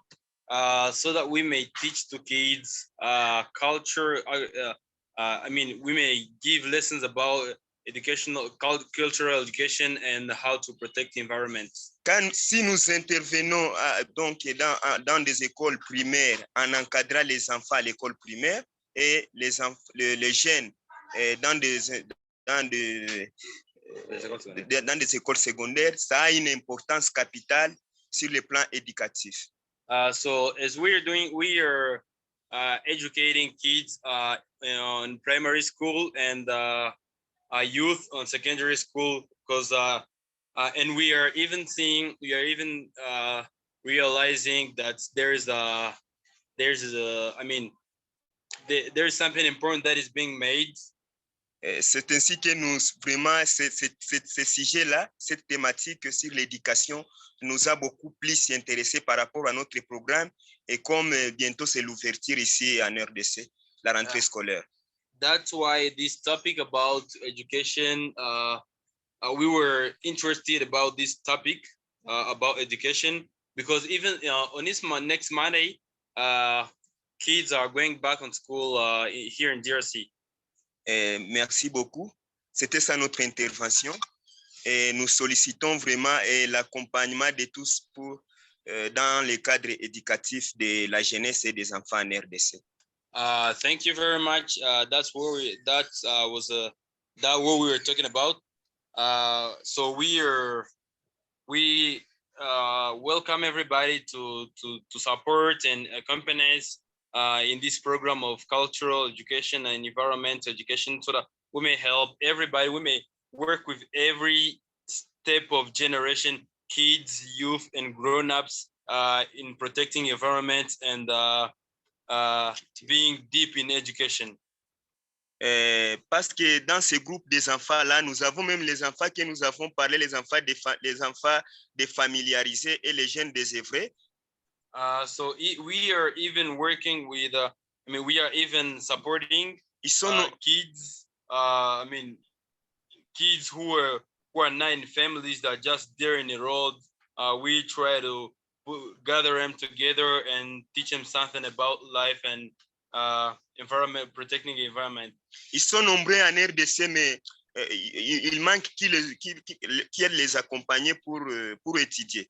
And we realize that there are really many here in Jersey, but all they miss is just someone to show them the way to get back on school, get back in their families, and they miss someone to teach them how to protect the environment.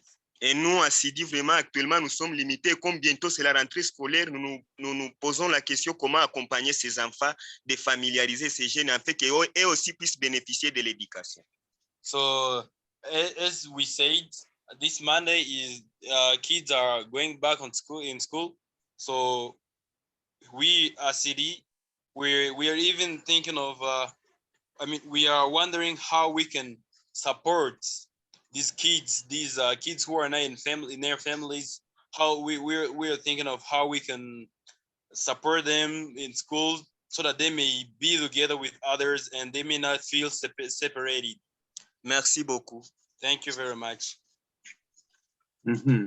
Yeah, so these are very, very important things that we're actually trying to address as we can move forward.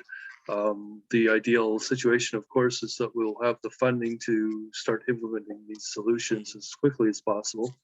But of course, the challenge is always funding to really launch beyond what we're doing. But we, of course, encourage everybody to begin to do the things they need to do to at least begin to create these empowerment networks in their local communities, figure out what are those 7 partners that might exist already. And if they don't exist, create them and begin to establish the partners, the partnerships that will then be able to jump right in and really encourage that entrepreneurship among the young people. So is there anybody else that would like to say a few words, especially if you are new here? We would love to hear from you. Yes, there's Prince Wahi Musa is here. He's been here for most of this event, Lloyd. I wanted to know if he's able to unmute and introduce himself. And if not, then I do have something I would like to add. But first, Wahid, are you there? Can you unmute yourself, please?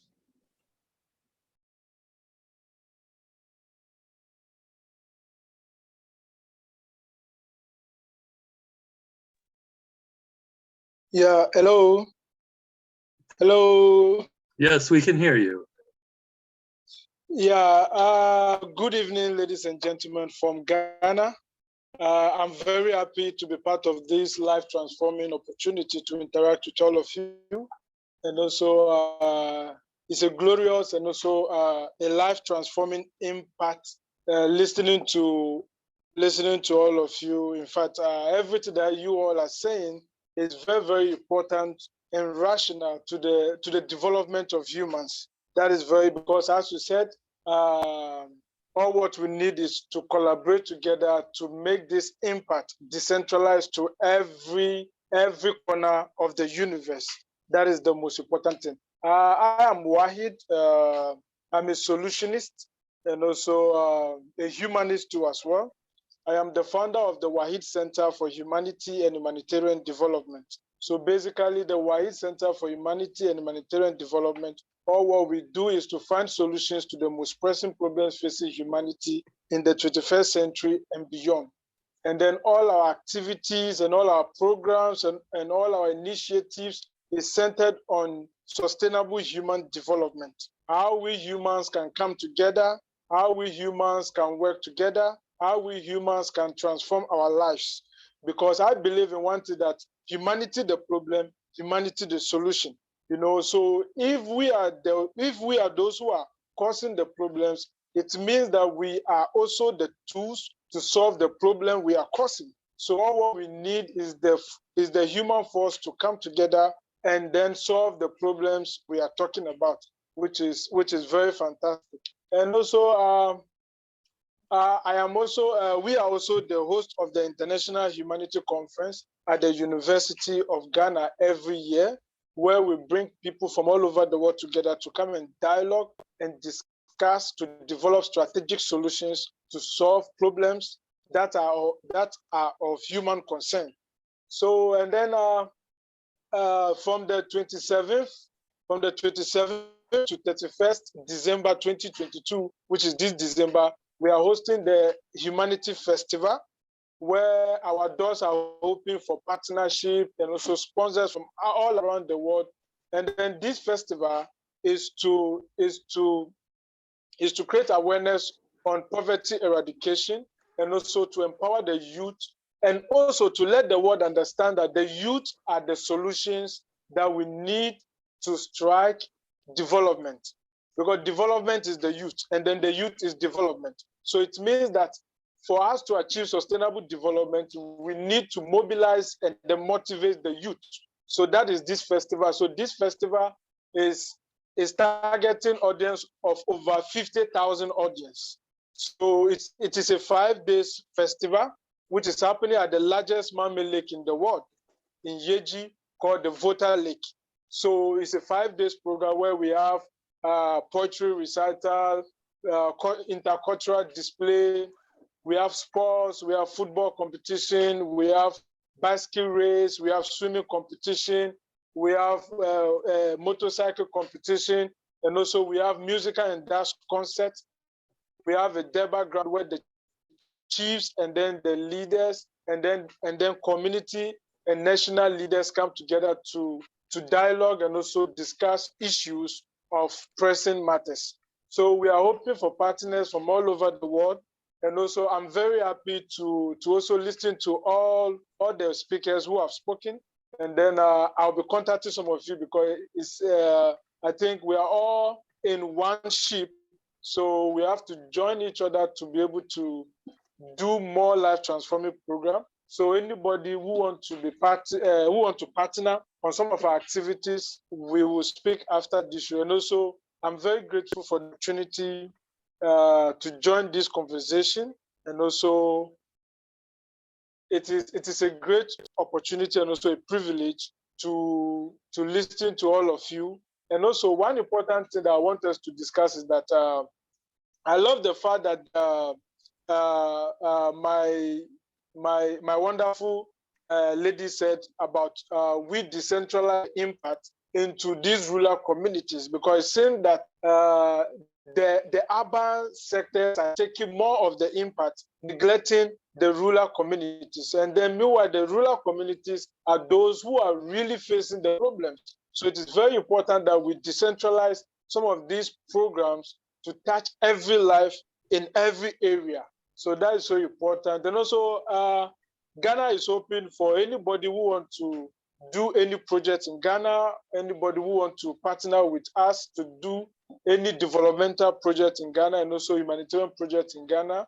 We are forever open to work with anybody who wants to do any project in Ghana. And also the Wahid Center for Humanity and Humanitarian Development, as part of our humanitarian initiative, we are also, we were able to establish a school in a rural community where we empower these deprived children in the rural community because of lack of quality education. And then these children self-at-risk, where they don't have good teachers, professional teachers, really educate them, to really empower them. So we took the pain to establish a school in the rural community to give light to these deprived people who we call them the future leaders. So we are trying to close the gap between the rural and then the urban sector based on education, based on development, because it's very important for us to achieve a sustainable world. It means that we need to pull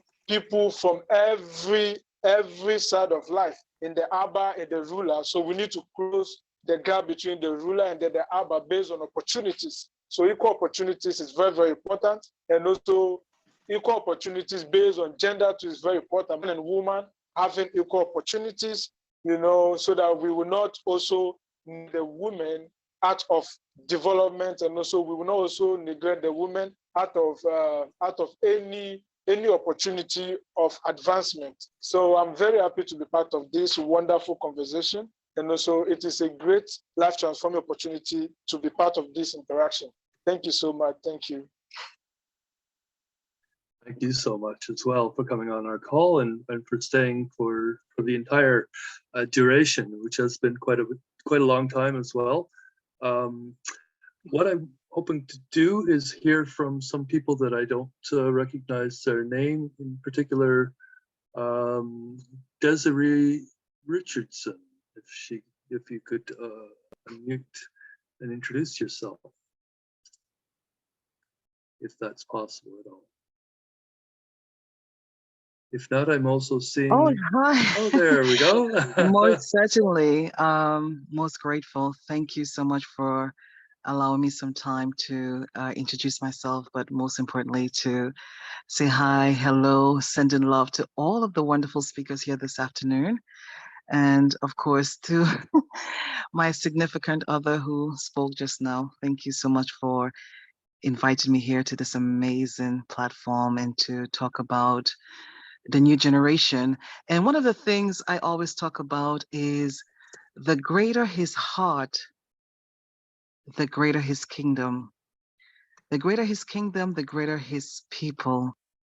The greater his people, the greater society.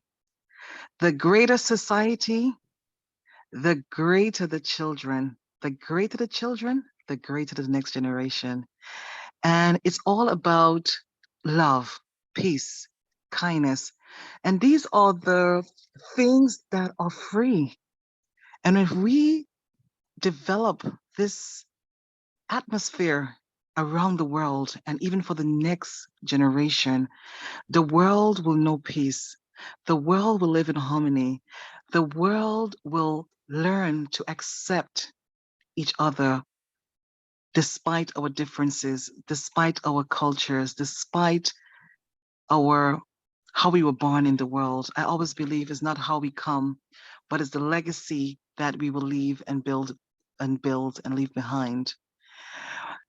So I think as a nation and as a people, the thing that we need to do in order to develop our society is to work closely with the children. This is our chance to develop a better world, but we have to start with ourselves, our inner peace. Self-love is crucial in this world when it comes to the young generation of children, and that's what they need. They need, most importantly, is self-love. And this is a very important tool to help them to develop self-reliance, self-confidence to move forward in their endeavors. And as a society, we are all responsible. We are all responsible as world citizens to ensure that these simple things that our children need today is free. And it's so important for them to have these tools that will help them to become what they were meant to become in this world. And this is independence as well, knowing their true value and how to add more of it in their lives will help them along their journey. And my one wish, I always talk about in all of my speeches about my one wish for every child in the world is to be loved, to be cared for, to be supported, to be educated, to live in a world where their dreams and aspirations are valid, their voices are heard,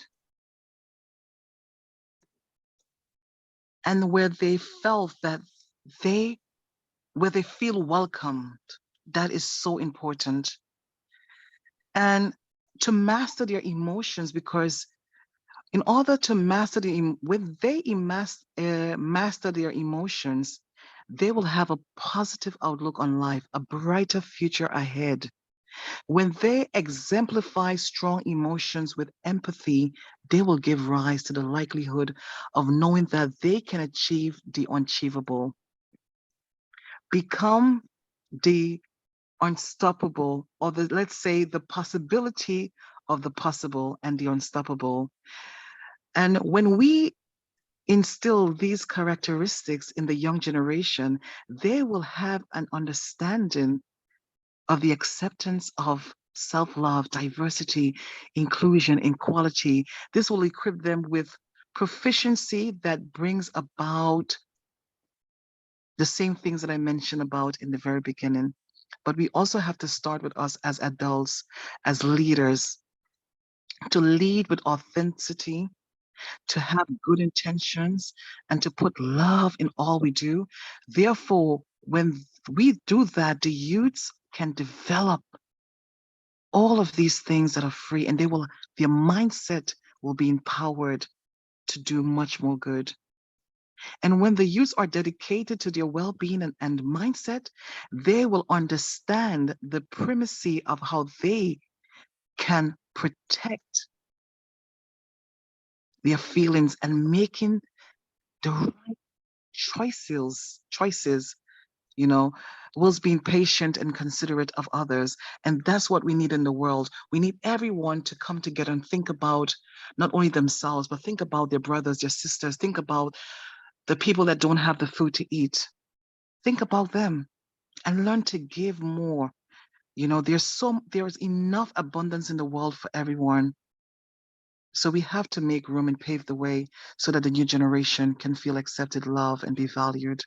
So put love in all you do. When love wins, the world wins. Thank you. And once again, so yes, I am the founder of Women of Heart Foundation here in London. Also my platforms, Women of Heart Awards are this year, November 12th, 2022, here at the Leonardo Royal Hotel. We are awarding 88 Indigenous women from all across the world, diverse women who impact in lives, who are the beating hearts of humanity, and also virtuous men, gentlemen, working royals, kings, and everyone who are doing amazing things in the world to bring peace, stability, tolerance. And my other platform is called, Gentlemen of Heart Awards. And Face of Woha is another platform for diverse women leaders to come together to help change the world through speech, through the messages that we shared on our platforms, your voice, your face, and your message to the world. Thank you for having me. So that's definitely, I'm hoping that you have already put your contact information into the chat, and we will definitely want to connect afterwards, because we would like to very much partner with a global women's organization that can push on that agenda that Dr. Atama had talked about earlier as well. And I heard that you are in the UK. We would love to be able to establish a country chapter there. I wanted to mention one other little thing at the beginning of what we talked about. Talked about the having everybody move together forward in harmony, and so we have recently developed a number of projects, proposals that we have called Celebrating the Diversity.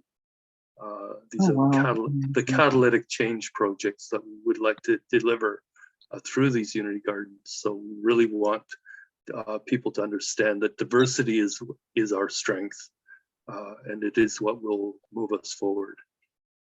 Definitely, definitely. So I'm hoping to hear, let's see, from Sylvia, if that is possible at all, to hear from Sylvia Elizabeth Cueva and Andrade.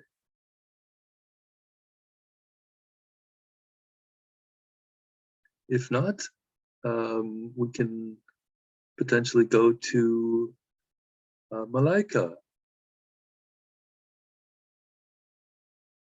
if you are available. Hello, me no speak English perfect. Me speak Spanish Perfect. Mhm. ¿Hay alguien que Can me you, pueda ayudar a traducir? could you tell us where you are coming from? No hablo un inglés fluido. Are you in Mexico? Ecuador. From in Ecuador. Ecuador. Ah, okay. Ok. Si me ayudas a traducir. Traduction. I don't know. No. Yeah, I don't know Spanish myself. I don't know if anybody on the call is speaking Spanish. Ok. Para una próxima opportunity, exposition in English. We will definitely need to incorporate at some point, I think, a translation service Thanks. into our programs for certain, No so that problem. we can have better conversations with others that are now joining us from Spanish-speaking countries or Portuguese-speaking countries or any others around the world.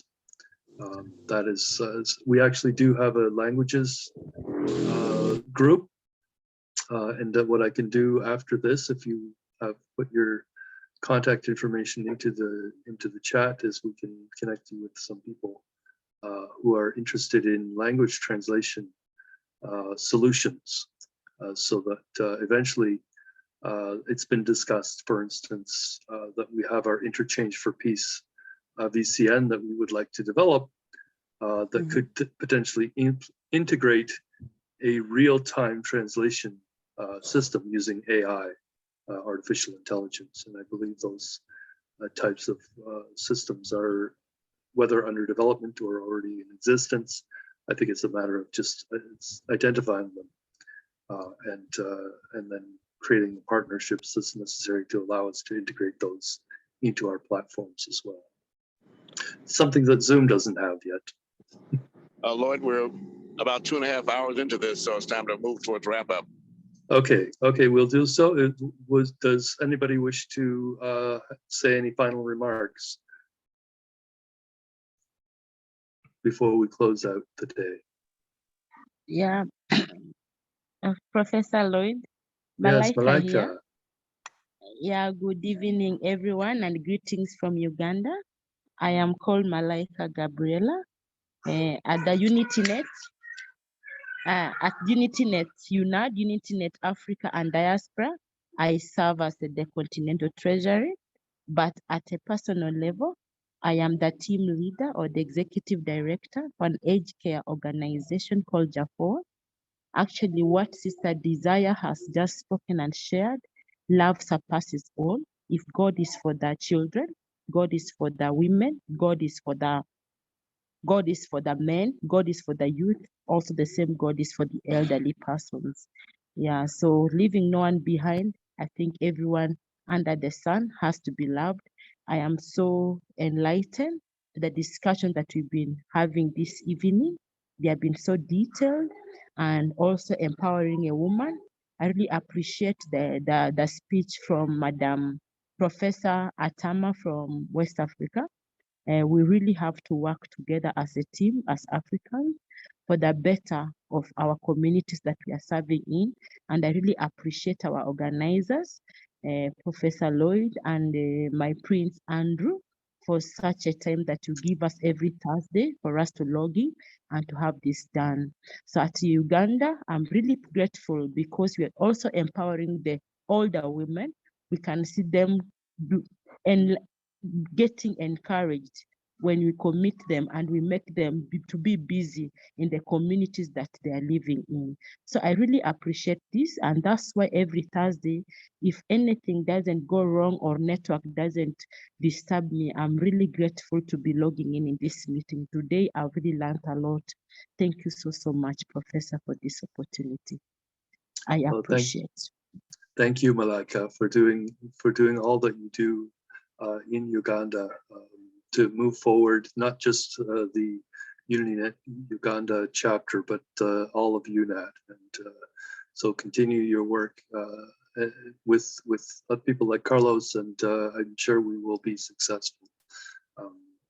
So I think this, unless there are any other comments, I think we will roll up for today and finish our IGU Summit. This was longer than usual because I did all of the different presentation audio and video, but also we had people coming on that were new to us, and also learning as we learn together, as we co-create a better world for all our children. So thank you all one more time. This was the 65th IGU Summit event. We will be continuing these events every Thursday until the end of next year, 2023. Again, in alignment with UN Global Compact local networks strategy. And so one more time, good day, everybody, good week, and we will be in touch. And be sure to save the chat, press the 3 little dots at the bottom, and we will be able to as well send you the link to this video if you would like to share it with others.